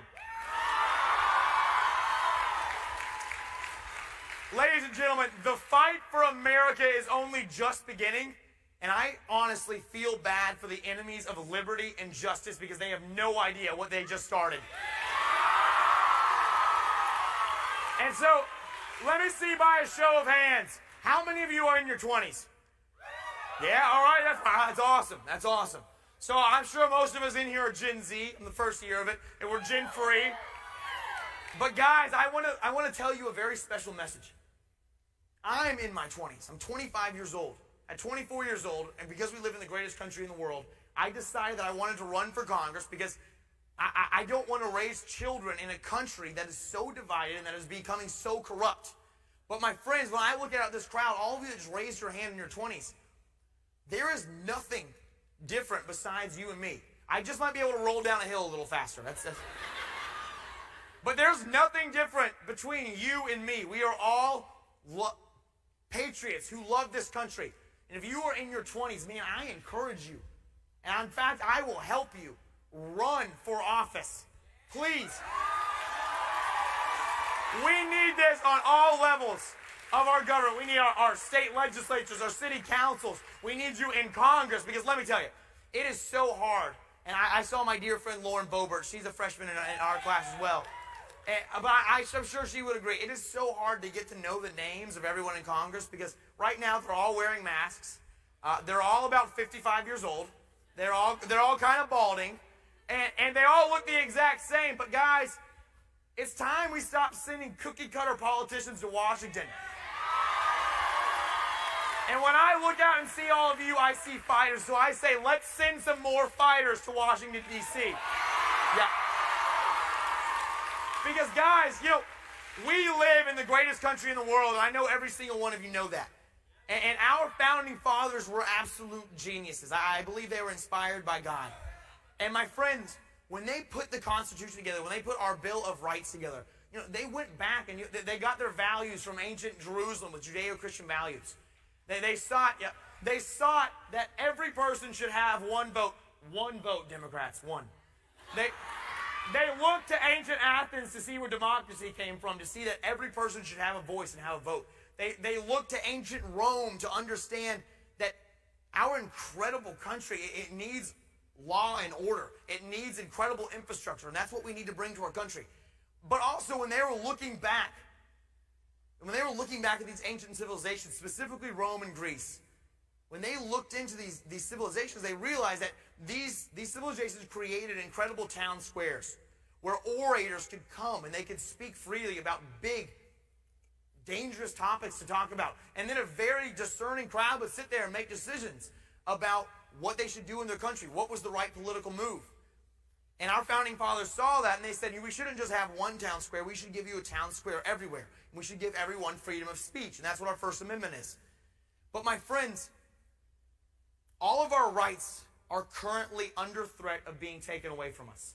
You see that the ATF right now is attacking our right to be able to have pistol braces on our carbines. You can see right now that the woke left is trying to limit us from having free speech. My friends, let me tell you, if we lose the Second or the First Amendment, all of our other rights will erode and be gone. And so I'm telling you right now, I mean, just what I think the left is doing, and this is because they want power. They're telling people, you know what, let's create a society where you are free from being offended. And they're using that to get these people who pull on their heartstrings, who, wear their hearts on their sleeves, saying, yeah, I don't want to offend everybody, and you shouldn't want to offend other people too. I mean, if you go around purposely trying to offend somebody, that doesn't make you brave, it just makes you a jerk. But also Ben Shapiro is absolutely right when he says that facts don't care about your feelings. Yeah. And so, when we start thinking of what's going on, and we see it, you see PragerU and Morgan Zegers, they're defending capitalism and free speech, and I think it's an incredible job. But just because within a capitalist society there are winners and there are losers, and it makes some people on the left feel bad that there are losers, it doesn't mean that they should be allowed to silence PragerU, Morgan Zegers, or any other patriots. But you see big left, Google, Facebook, all these tech companies, they are trying to limit what we can say on the new town square. Because trust me, we do no longer have a central town square. We have a new town square on social media. And I can see a lot of your faces. I recognize a lot of you. You guys are utilizing that to be able to fight for your freedoms. And my friends, right now is the absolute time for us to rise up and fight, because they are trying to silence us. They are trying to take away our rights, and they want us to go like sheep to the slaughter. But yeah, it's not going to happen. But man, let me just take a look. Yeah, no, I don't see any sheep. I just see a pack of lions. This right here is a pride. And my friends, we are going to defend our nation with pride. This new generation of conservatives is going to redefine what it means to be a Republican. We are going to be the party that is known to fight.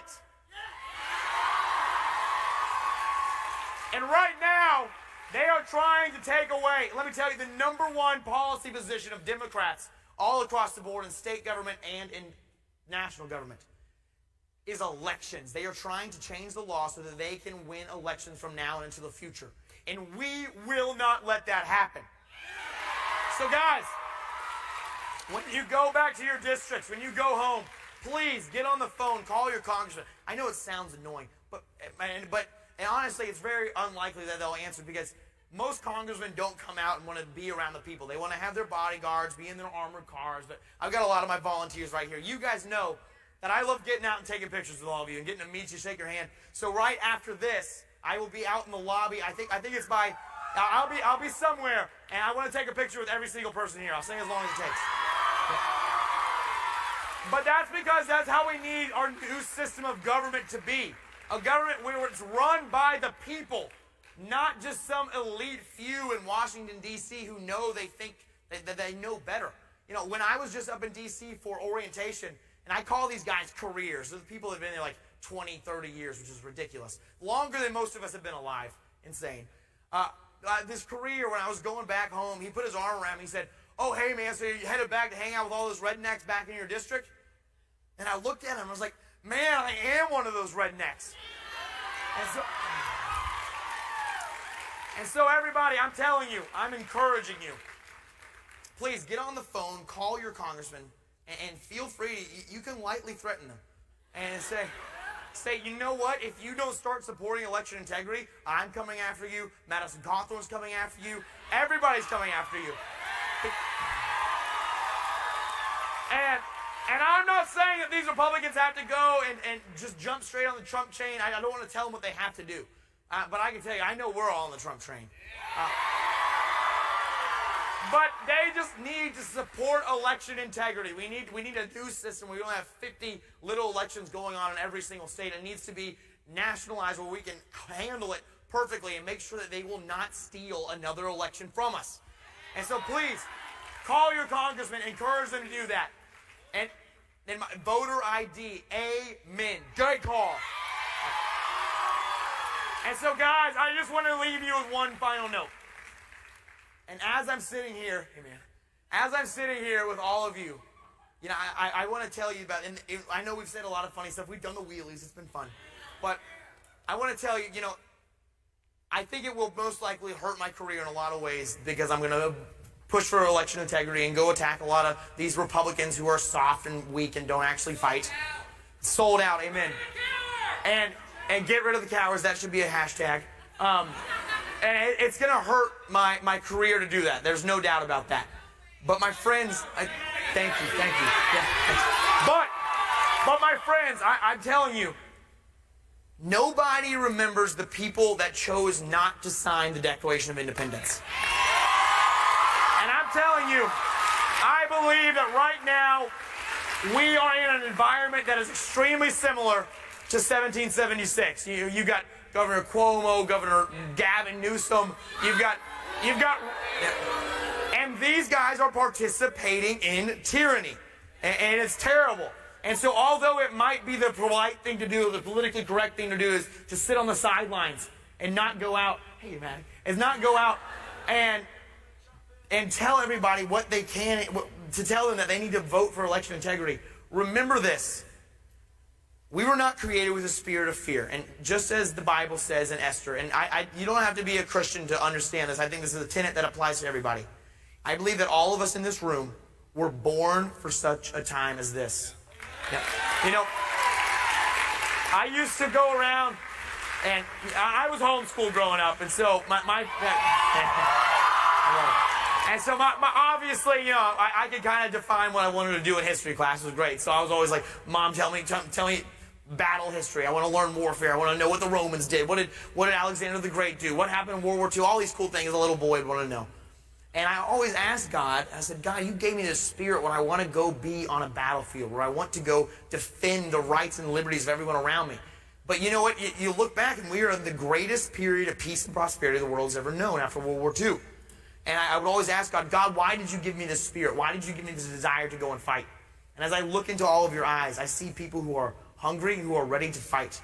And my friends, I will tell you, I believe the reason that God put all of us in this same generation is because we were born for such a time as this, and it's time for us to rise up and fight. Yeah. So my friends, remember, you might lose a certain number of friends. Does anybody know who Will Witt is? Yeah. Love that guy, yeah.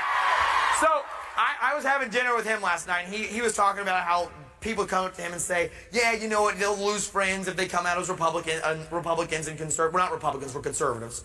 They come out and you know, they'll lose friends, they'll get canceled, all of these things. Those are not friends you want to have. And let me tell you, if you start getting attacked and you start getting canceled, man, come hang out with me, because I'll be your friend. Because right now, it is a time to stand up to fight. It is a time to fight for our country. Nobody else is going to do it.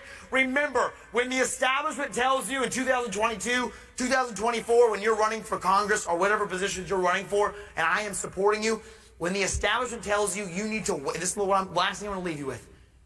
You need to wait in line. You need to wait your turn. Literally do this. Raise your arms, look around, and say, who the hell are we in line behind? Because whoever we're in line behind is not doing a good job. And I want to inherit a country I am proud of, not one that is burned to the ground. Yep. So, my friends, let's all go out into the world after SAS. And thank you, Charlie Kirk, for this great event. Let's all go out into the world.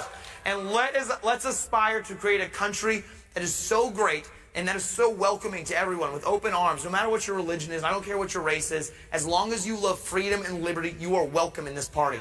And go out And let's make it the popular thing to do that we're not defined as Republicans, we're not defined as Democrats, but my friends, we are defined as Americans.